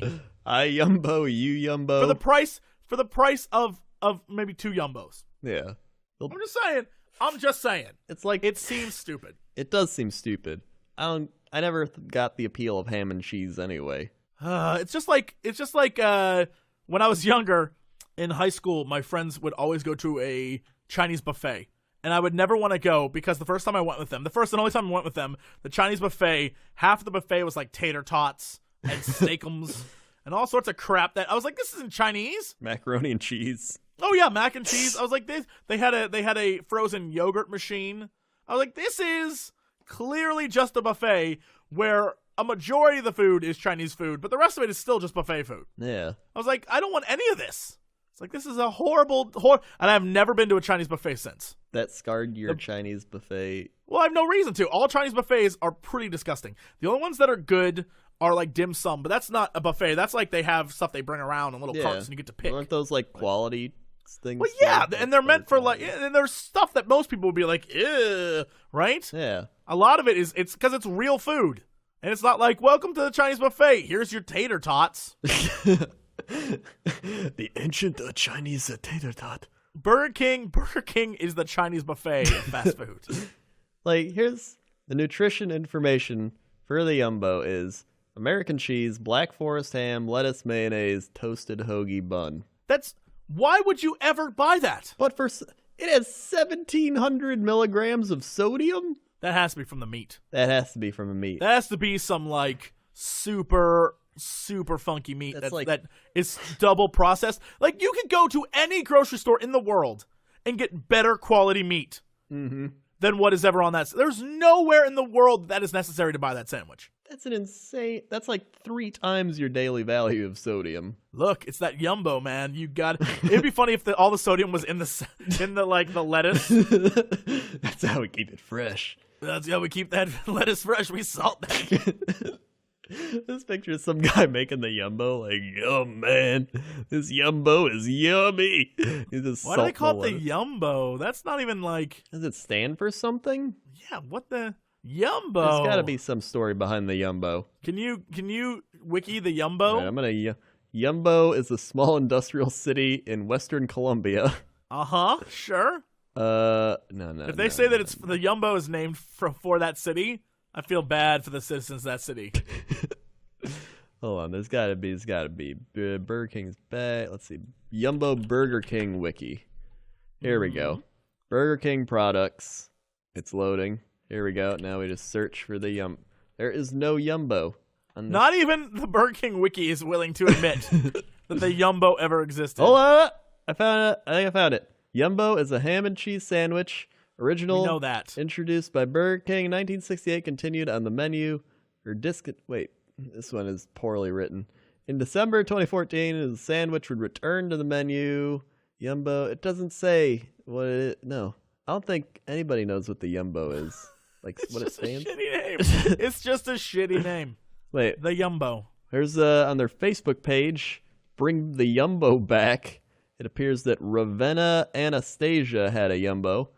She said, Burger King lies. I had one yesterday, no mayo and no lettuce. It was awful. A glorified hot dog bun with a few slices of grocery store ham and the American processed cheese. Food slices were not even melted. Absolutely nothing like the original Yumbo. Waste of money. They brought back something that nobody likes. So far, every single person we've read has been like, this is gross. What'd you think it was going to be? Here's the thing. Like, what? How do you mess up a ham and cheese sandwich? I don't get it. How is this, like, worse than the old ham and cheese sandwich? Like, what? Yeah, like, how do you screw up a ham and cheese? They knew how to make a ham and cheese sandwich. Like, it's not that hard to make a ham and cheese sandwich. It's not like you're making chicken cordon bleu. It is pretty simple. Like, how do you screw that up? It is literally bread, meat, cheese. That's it. The name is in the description of it. Ham and cheese sandwich. That's it. That's it. How do you screw that up? But okay. It's got to stand for something like your uncle may buy Orville. Or it could be you underachieving moron bought our shit. Our shit's one word. Our shit. There you go. Done. Yep. All right. Well, you know what? Let's save our other story. Let's save our other story for tomorrow. We'll come back. We'll do it then. Thank you guys for watching. What's our big news story of the day? Oh, man. Big news story of the day. Hold on. Cat, stop playing with the thing. I had to yell at the cat. I thought that was the story. Big news story of the day. Cat, stop playing with the thing. All right. We go to our good friend Yahoo. And Yahoo's got us one of the best stories I've heard in a while. It comes from Jennifer O'Neill. And she says, PIR? GNOC? Texting acronyms parents need to know. What is PIR? Well, we're going to find out What? Spotted your teen texting about wanting to KPC. It's not a typo. It's not a typo about hitting Kentucky Fried Chicken. She's more likely intent on keeping parents clueless. As many parents are just now discovering there's a veritable dictionary of acronyms like this one, created for that exact purpose and used widely online in social media and texting applications. What? Okay. Yeah? So what are they?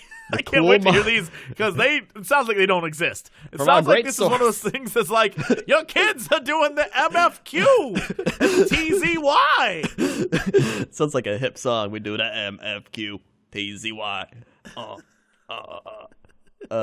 So from our great source, the Cool Mom text cheat sheet. False. There's no such included more lingo about concealing activity from mom and dad, such as PIR, parent in room, PAL, parents are listening, AITR, adult in the room, PAW, parents are watching, PA or PA 911, parent alert, CD9 or code 9, parent around, 99, parent gone, 303, mom. So these are all codes that signify that there's an adult around. Yes. Which is okay. So when you were in the olden days, mom and dad, when you were on your phones and your parent walked in the room, you'd immediately just switch to talking about something else. Yeah. This is them doing the exact same thing, except saying, like, don't say that we're going to go get wasted this weekend. Mom's in the room. Same effing thing. You did it. Don't try to, snoop up on your kids like that. That's creepy as balls. Stop trying to snoop on your kids.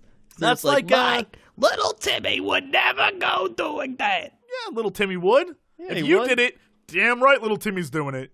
Yeah.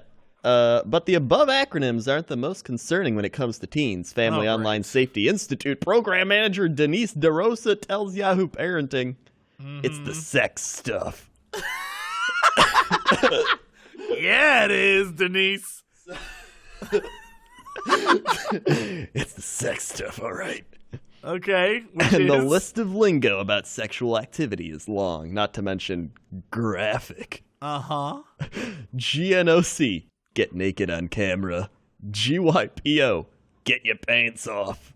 IWSN, I want sex now. LH6, let's have sex. CU46, CU for sex. 53X, sex. 8. This is not oral sex. This is not 8 is oral. 8 is just an oral sex thing. 8 is just oral just sex. Typing in 8. 8. 8. What if? Wait, 8. What?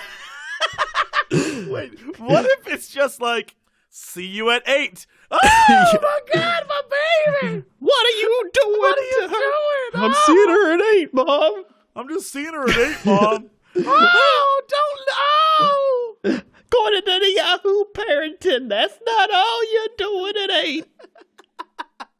What are you talking about? I don't know what you're doing. Mom, what are you talking about? Go to your room. Go to your room right now.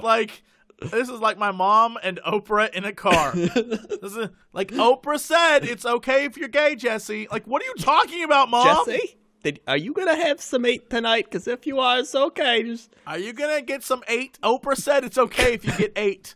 8? That is ludicrous. That's not even a thing. TDTM, talk dirty to me.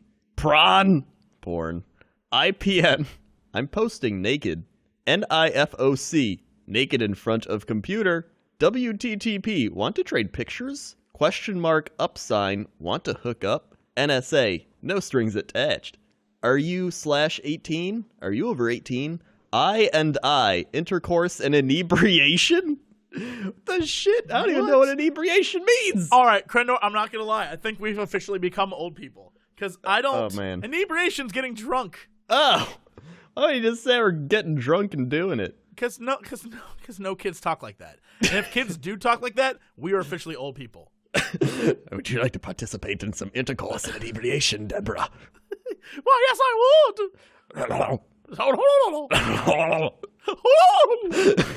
would. Now, here's what DeRosa says. The most important thing is to talk to kids about what they're doing online. Of course, kids are going to change the acronyms they use as soon as parents catch on, but you don't want them to feel like they've always have to be hiding these things. The more overbearing you are, the faster they'll find a new way to make sure you don't see what they're doing.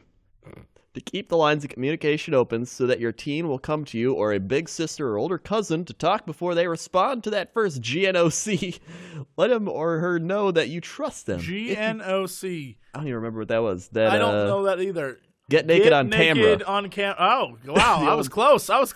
The old get naked on camera. Yo, get naked on camera. By the way, here's the deal. Uh-huh.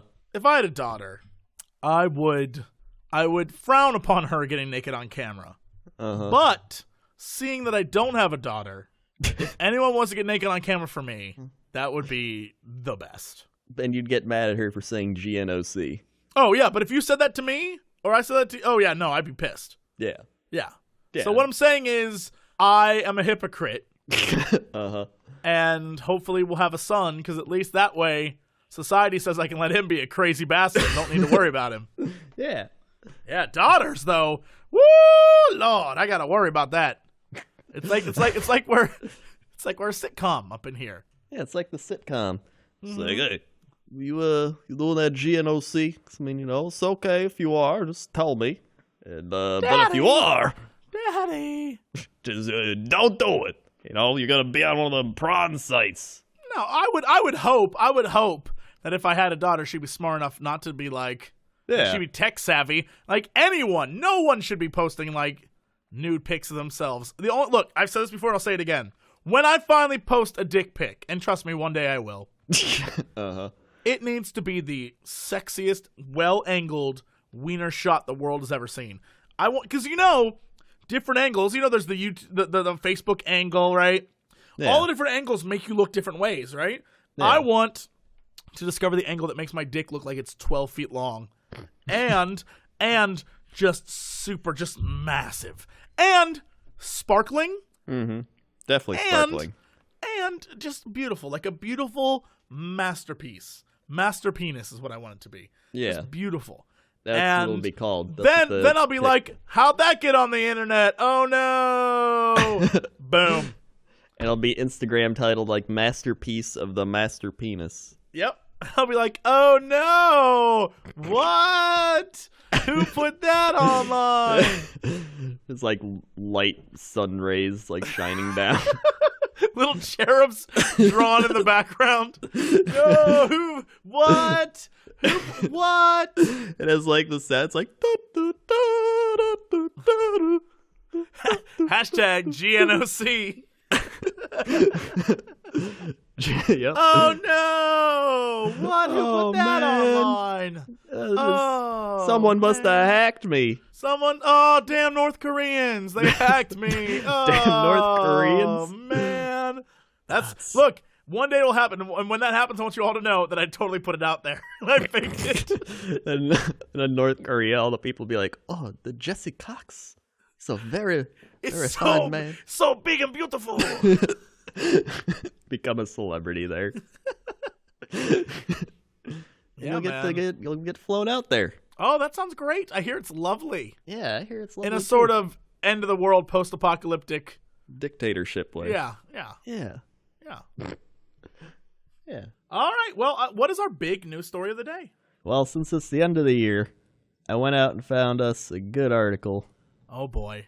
49 tremendous things that Florida man accomplished this year. Yay, Florida man. Okay. Just do the best ones. As 2014 comes to a close, it's time to salute the best and brightest of this year's class of Florida man. Florida man attempts to smoke crack in ICU, almost burns down hospital. Yay, okay, good. Apparently he was arrested on Christmas Eve after allegedly taking crack cocaine into the intensive care unit to share with a patient. I like how someone's in surgery. Like, I gotta get that cocaine. Just come on, man. I need it. I need some crack. Thank you, sir. You're gonna die. If I'm gonna die, you better give me that crack. Number 4, Florida man claims wife was kidnapped by holograms. Yeah, now that's a Florida man. That's an episode of Florida Man. Oh, He's like, my wife has been kidnapped by holograms. And the hologram is like, no one will believe you. The aunt told investigators that the woman was drunk and that no one chased her. So, turns out she wasn't abducted by holograms. Maybe. You never know. It's true. How can anyone prove otherwise? Holograms just vanish. That's a valid point. They're like shadows. Yep. Number 8, Florida man escapes adult novelty store with $300 Jenna Jameson doll in tow truck. The inner secret shop in Vero Beach and asked worker Catherine Morales some questions about the doll. Following the perp's question time, he grabbed the doll off the counter and ran out the store without paying.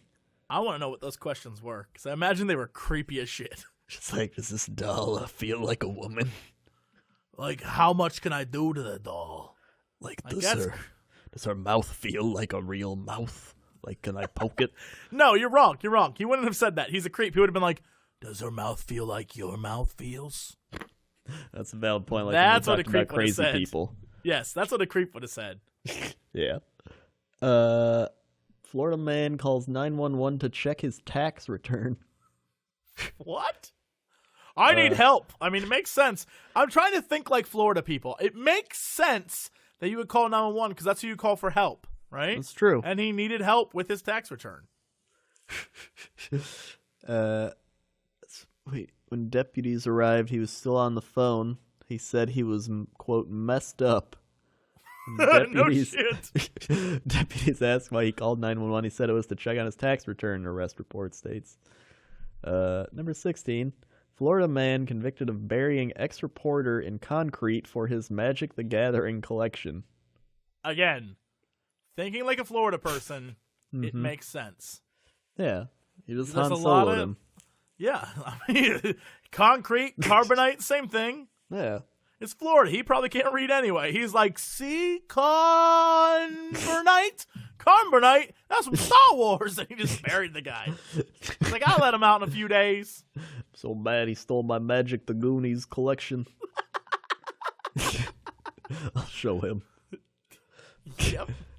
Florida man tattoos Black Widow spider on his face to combat arachnophobia. And, again. Thinking like a Florida person, that guy, he wanted to conquer his fear, so he put the spider on his face. Yeah. I mean, he so he stared at it every day, and he conquers. Yeah, he has no fear of spiders now. Yep. Unless one day he wakes up and looks in the mirror and forgets that it's on his face and loses his mind. Then we have a problem. Florida man sent to jail after pouring hot sauce on 3-month-old puppy. No, that guy's an asshole. He deserves to go to jail. Yeah, that guy's a dick. Throw him in jail. Yeah, easily. Throw him in jail.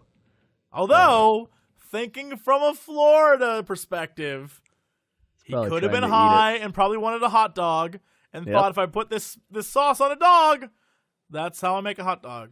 There we go. He made sense of it. Yeah. But, I mean, he should still go to jail. Oh, yeah. No, he should be electrocuted. Yeah, easily. Yeah. Oh, yeah. Yeah, no doubt. Pour hot sauce in his eyes and they'll electrocute him. Mm-hmm. There we go. Florida men attack ice cream man who couldn't take $20 bill for pickled sausage. Wait. There is so much wrong with that? Wait. I can't even fathom this story. So, what? So, ice cream man couldn't give $20 change back for pickled sausage? Here's the story. The victim told detectives 3 men tried to pay for a pickled sausage with a counterfeit $20 bill. When the ice cream man questioned him, he said they pulled out a gun. He tried to wrestle away the gun, but one of the men struck him in the eye. Yeah, but... Why is an ice cream man selling pickled sausage? Or are they just making that up? Or more importantly, why did 3 men want 1 pickle sausage? Like, were they going to split it? They had to counterfeit 20. Couldn't they have bought as many pickled sausages as they wanted? Yeah. What even is a pickled sausage? I don't know if that's even a thing. It's a sausage that's in pickle brine? That's disgusting. That is pretty disgusting. Ew. Yep. I don't even need to look at it. Crendor says everything I need to know. I did. Florida man arrested after urinating on in-laws' carpet during Thanksgiving gathering. Look, going by my same process, if I'm Florida man and I'm at a family gathering, there's been many times I, as not Florida man, have wanted to piss all over someone else's carpet just because I hate them so much. Dogs do it all the time. It's true. Florida man gets it. He gets it. Or he's a dog. Or that story was about a dog, yes. Yeah. Florida man pokes girlfriend in the eye after she served him waffles. Oh, yeah, we covered that one. We covered that one. Florida man attempts to leave store with chainsaw stuffed down his pants. Yeah, no, that's just a boner. Just a giant metallic boner. There's a video of it as well. I mean, again, as Florida man, where else would I store a chainsaw? No, you gotta see it. You gotta see the video. Damn it. All right. Oh, wait, it didn't link. Oh, boy. Let's see this video. Scroll down to 22. 15 seconds. By the way, looking at this article with all the Florida men, they all pretty much look the same. They do. Very easily. They all have this look in their eyes that's just like, what am I doing? Why am I here? And then they all have sort of mullets and stuff. It's pretty awful. Yep. 22. All right. Florida man attempts to store with chainsaws. Oh, my God. He really is doing it. He really does it. He really did. He really stuffed did down his pants, put a little thing over it, and tried to get away. Mm-hmm. I mean, they noticed him, but he tried. He actively tried. He definitely did. Yep. It was sad, very sad that he tried, but he did. He did. Mm-hmm. 23, Florida man offers police officer $3 and chicken dinner for sex. I think we covered this one. I think we did too. Or there was one that was about a salad. He offered a prostitute a salad. Oh yeah, I think they just keep offering food. Mm-hmm. It's a new theme. Florida man resists arrest while dressed in Boy Scout costume. Look, I get that. I get that one. Yeah, he's just trying to do his duty. I think. Here's what I think. I think this next one should be our last. It's my favorite. Florida man once arrested for fighting drag queen with a tiki torch while dressed as KKK member, now running for mayor. Yep. That sums it up. That sums it up perfectly. That's Florida. There's nothing. Actually, wait, never mind. What? Florida man sentenced to prison for attempting to start race war near Disney World. It keeps getting better. I want to end it. Florida man surprised to learn mannequin is actually dead body. I didn't even know. I didn't even know. Just looked like I could just dress it up. Beautiful. All right, that's where we'll stop. Thank you, guys. We will see you shortly with another episode. Oh, my goodness, Florida man. As always, to be continued.